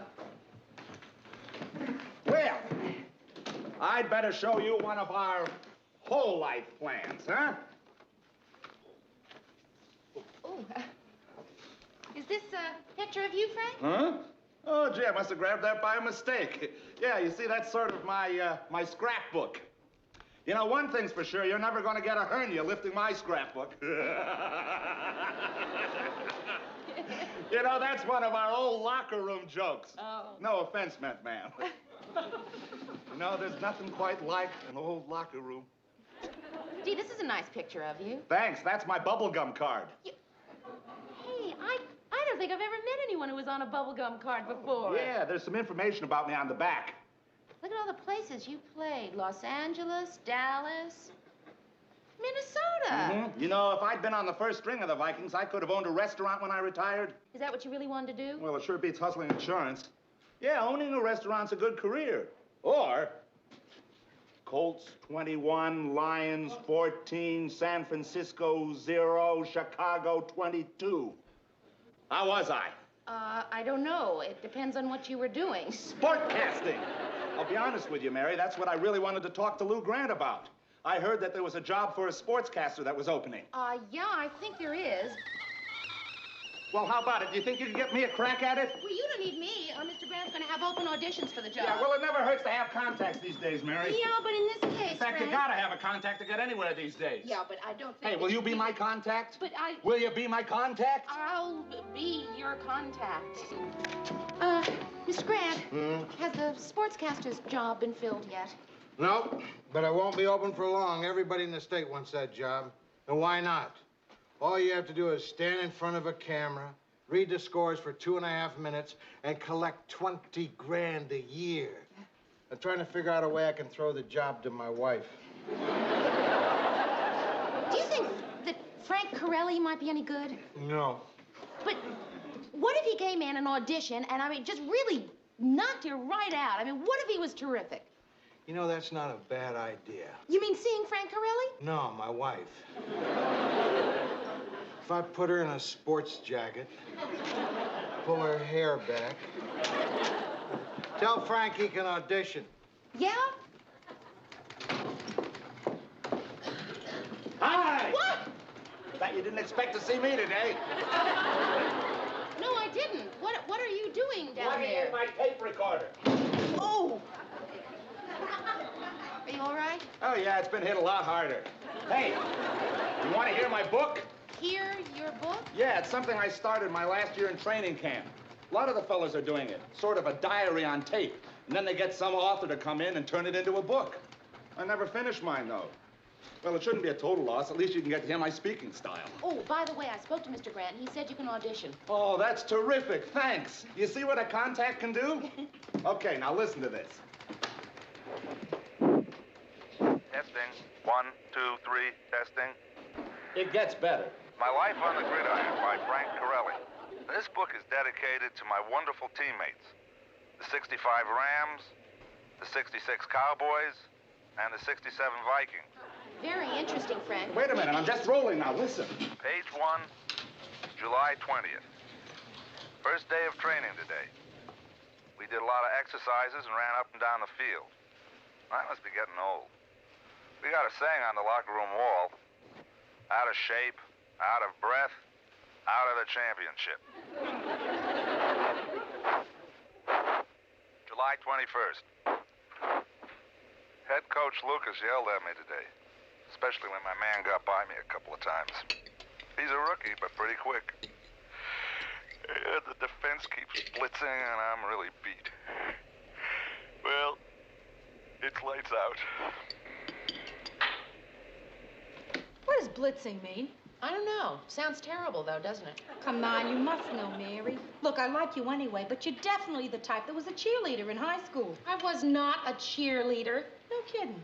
I was a pom-pom girl. I was on the drum and bugle corps. August 6th, 13th day of training. Billy Jackson, our halfback, made $8,000 today for endorsing a hair cream. They could have got me for a couple of $100. I guess nobody cares what hair cream I use. I usually buy the one that's on sale. Mary, I don't know a thing about sportscasting, but I'm an expert on bad. Accept it. You can't do anything for this guy. Listen, thanks for dinner. I'll see you tomorrow. September 9th, 37th day of training. Head coach Lucas screamed in my ear today like a maniac. Called me a lazy old man. Well, he just does that so I'll play better. Frank, Hmm? Coach wants to see you. You want to bring your playbook? My playbook? Mary, I know what you're thinking, but you can't help everybody. Well, I turned in my playbook. This time they couldn't even trade me. I'm off the team. I got cut. Oh, hey, what am I feeling bad about? It's time I got into something else. Yeah, there's probably plenty of other things I can do. Plenty of other things. I just don't know what they are yet, that's all. Mary, why aren't you helping this man?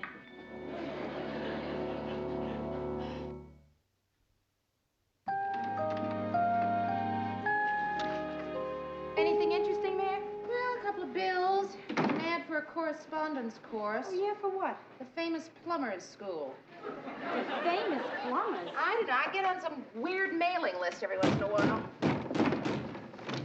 Make way for the master chef. Hi, what's the occasion? Well, you girls have been so nice to me, I thought I'd come over here as a surprise and cook you all dinner. You cook? Do I cook? I'm Italian, aren't I? Hey, that's great. I love Italian food. What are you cooking? Steaks. Steaks. What? A man's got to be pretty serious when he starts cooking dinner. Oh, well, that's silly. I'm not kidding, Mary. This isn't just gratitude. He's after one of us. Rhoda, you're being ridiculous. Do you think so? You pom-pom girls always wind up with football players. Hey, Mary, where do you keep your meat pounder? My meat pounder? Oh, yeah, I should have known. What would a classy lady like you be doing with a meat pounder? Where are you going? Upstairs to get my meat pounder. Can I help? Huh? Oh, no, you relax. You work today. Well, so did you. No, I didn't. Every time I go out to sell insurance, my stomach gets all upset, and I think that I'm bothering people. You know, that's why a sportscasting career would be a very good thing. Besides, I get to hang around you all day. Frank? Uh-huh. You and I are buddies, right? Right. I mean, good friends? Right. Well, I just wanted to know. Oh, I see what you're getting at. The male animal has certain needs, right? No. Well, no offense, but you're a little bit too skinny for me. I... Yeah, I mean, I like big broads, you know? Zoftig. So, don't sweat it. Okay, I won't sweat it. Here's our passport to good eating. Whoop. This is Frank Corelli with the sports.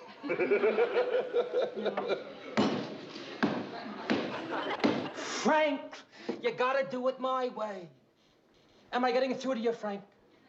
Frank, I want to help you, so I have to know if I'm getting through to you. Am I getting through to you, Frank?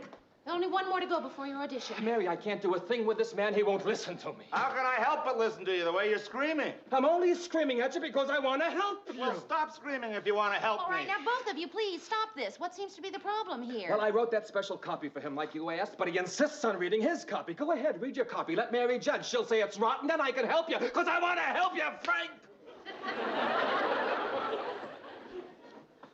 Good evening, Frank Corelli here. We're the world of sports. In the world of baseball today, it was Baltimore 7, New York 6, the White Sox 8, Oakland 0. Cincinnati and Philadelphia rained out. I thought that rained out added a real nice touch of realism. You see what I mean? Listen, Frank, maybe if you tried, smiling. On the other hand, maybe serious is better. Well, better get in there. Are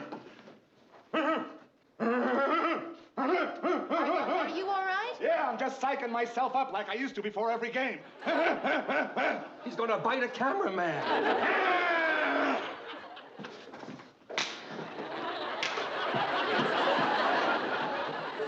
Oh, no. What's the matter? Well, that's Timmy Brown over there. He was all-pro halfback for 3 years. He's good-looking, intelligent, popular. Hey, Frank, how you been? Hi, how are you, Timmy? Gee whiz, it's good to see you again. You know, the last time I saw you, you were going right over me for a touchdown. Listen, I'll be ready for you in a minute, Frank. I'll be hearing from you, Lou. All right, nice going, Timmy. Good to see you, Frank. Yeah. Listen, I want to warn you about something. It'll be luckier for you if you don't get this job. This is not such a hot place to work, right? I'll say. Did I get through to you, Frank? All right, now, go in and get set up for your audition. And stick around afterwards. We can talk about some insurance.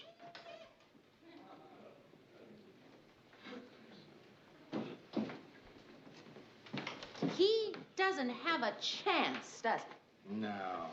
Timmy was terrific. And he had to be, because my wife wasn't half bad. This is Frank Corelli with the sports.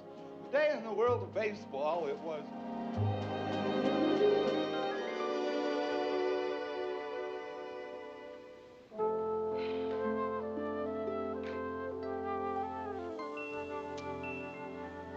I blew it.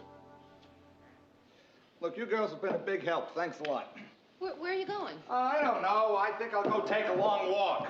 Frank, it's 10 degrees below zero out there. I think I'll take a short walk. I think you should just come right back and sit down and we'll just all talk, okay? That's what friends are for. Well, there goes my sportcasting career, just like my car-selling career and my insurance-selling career and Why don't you just get a job, Frank? What do you need a career for? Because that's what you're supposed to have. Now, look at Frank Gifford. I'll bet he makes close to... What's the difference what Frank Gifford makes? I mean, there are other jobs you can have besides being a sportscaster. Are all ex-pro ball players sportscasters? What else do they do? Besides owning restaurants? Yes. Because you got to be on the first string to own a restaurant. I know that. Even if you were on a championship team, then maybe you could own a bar or something. But the point is, you don't own a restaurant. Yeah, because I never made the first string. All right, what else do they do? Besides owning restaurants? Yes! I don't know. Let me think. Yeah, there was Whizzer White. Now, he has a fantastic job. He makes $60,000 a year, and besides, they can't fire him. What does he do? He's a Supreme Court judge. Oh. Well, talk about contacts. Isn't there something just a little simpler? Yeah, Jim Brown's got a real simple job. All he has to do is act with Raquel, what's her name, and I bet he makes $100 grand a picture. Frank, if you could do anything in the world, what would you do? Play ball. Besides that. I don't know, hang around Mary's. Oh, come on. Well, I haven't thought about it. Yeah, one thing I know I do for sure. What? Go back to Florida. Oh, the people here are terrific, but that weather out there, that's for polar bears. Well, then why are you living here? Well, I mean, I last played ball here, and this is where all my contacts are. I couldn't even get a job selling insurance in Miami. But, Frank, you don't want a job selling insurance. Hey, maybe if my contacts here knew some contacts down in Florida... Would you just forget about the contacts for a minute and just think about what you really want? I got enough money for airfare and maybe 1 or 2 weeks down there. Frank, you're healthy. You won't starve to death. Do you girls know what it is like down in Florida right now? Tomorrow the sun will be shining. I bet it's going to be 80 degrees and I'm going to do it. Yeah, before I change my mind, I'm going to do it. And you know what I'm going to do the first thing when I get off the airplane? I'm going to throw away this dumb overcoat, and I am going to run down to the beach, and I'm going to go diving into the water, and while I'm floating on my back, I'll be thinking about you two girls and wondering what I'm doing floating in the water with my clothes on. Goodbye. Goodbye. Goodbye. Bye. Hey, Frank. Oh, thanks. Gee, I should leave more often. Oh, you let us hear from you. Sure.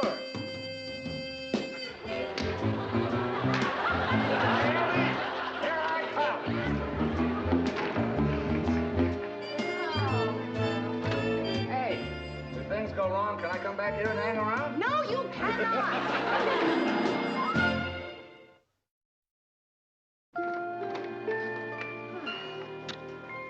Anything interesting? Hey, what's that? I don't know. It doesn't have a return address on it.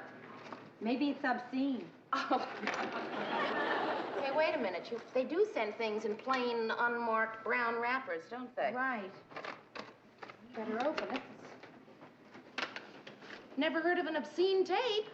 They're constantly innovating. Okay, let's play it and see what we got here. Mary, maybe it's a collection of the all-time great obscene phone calls.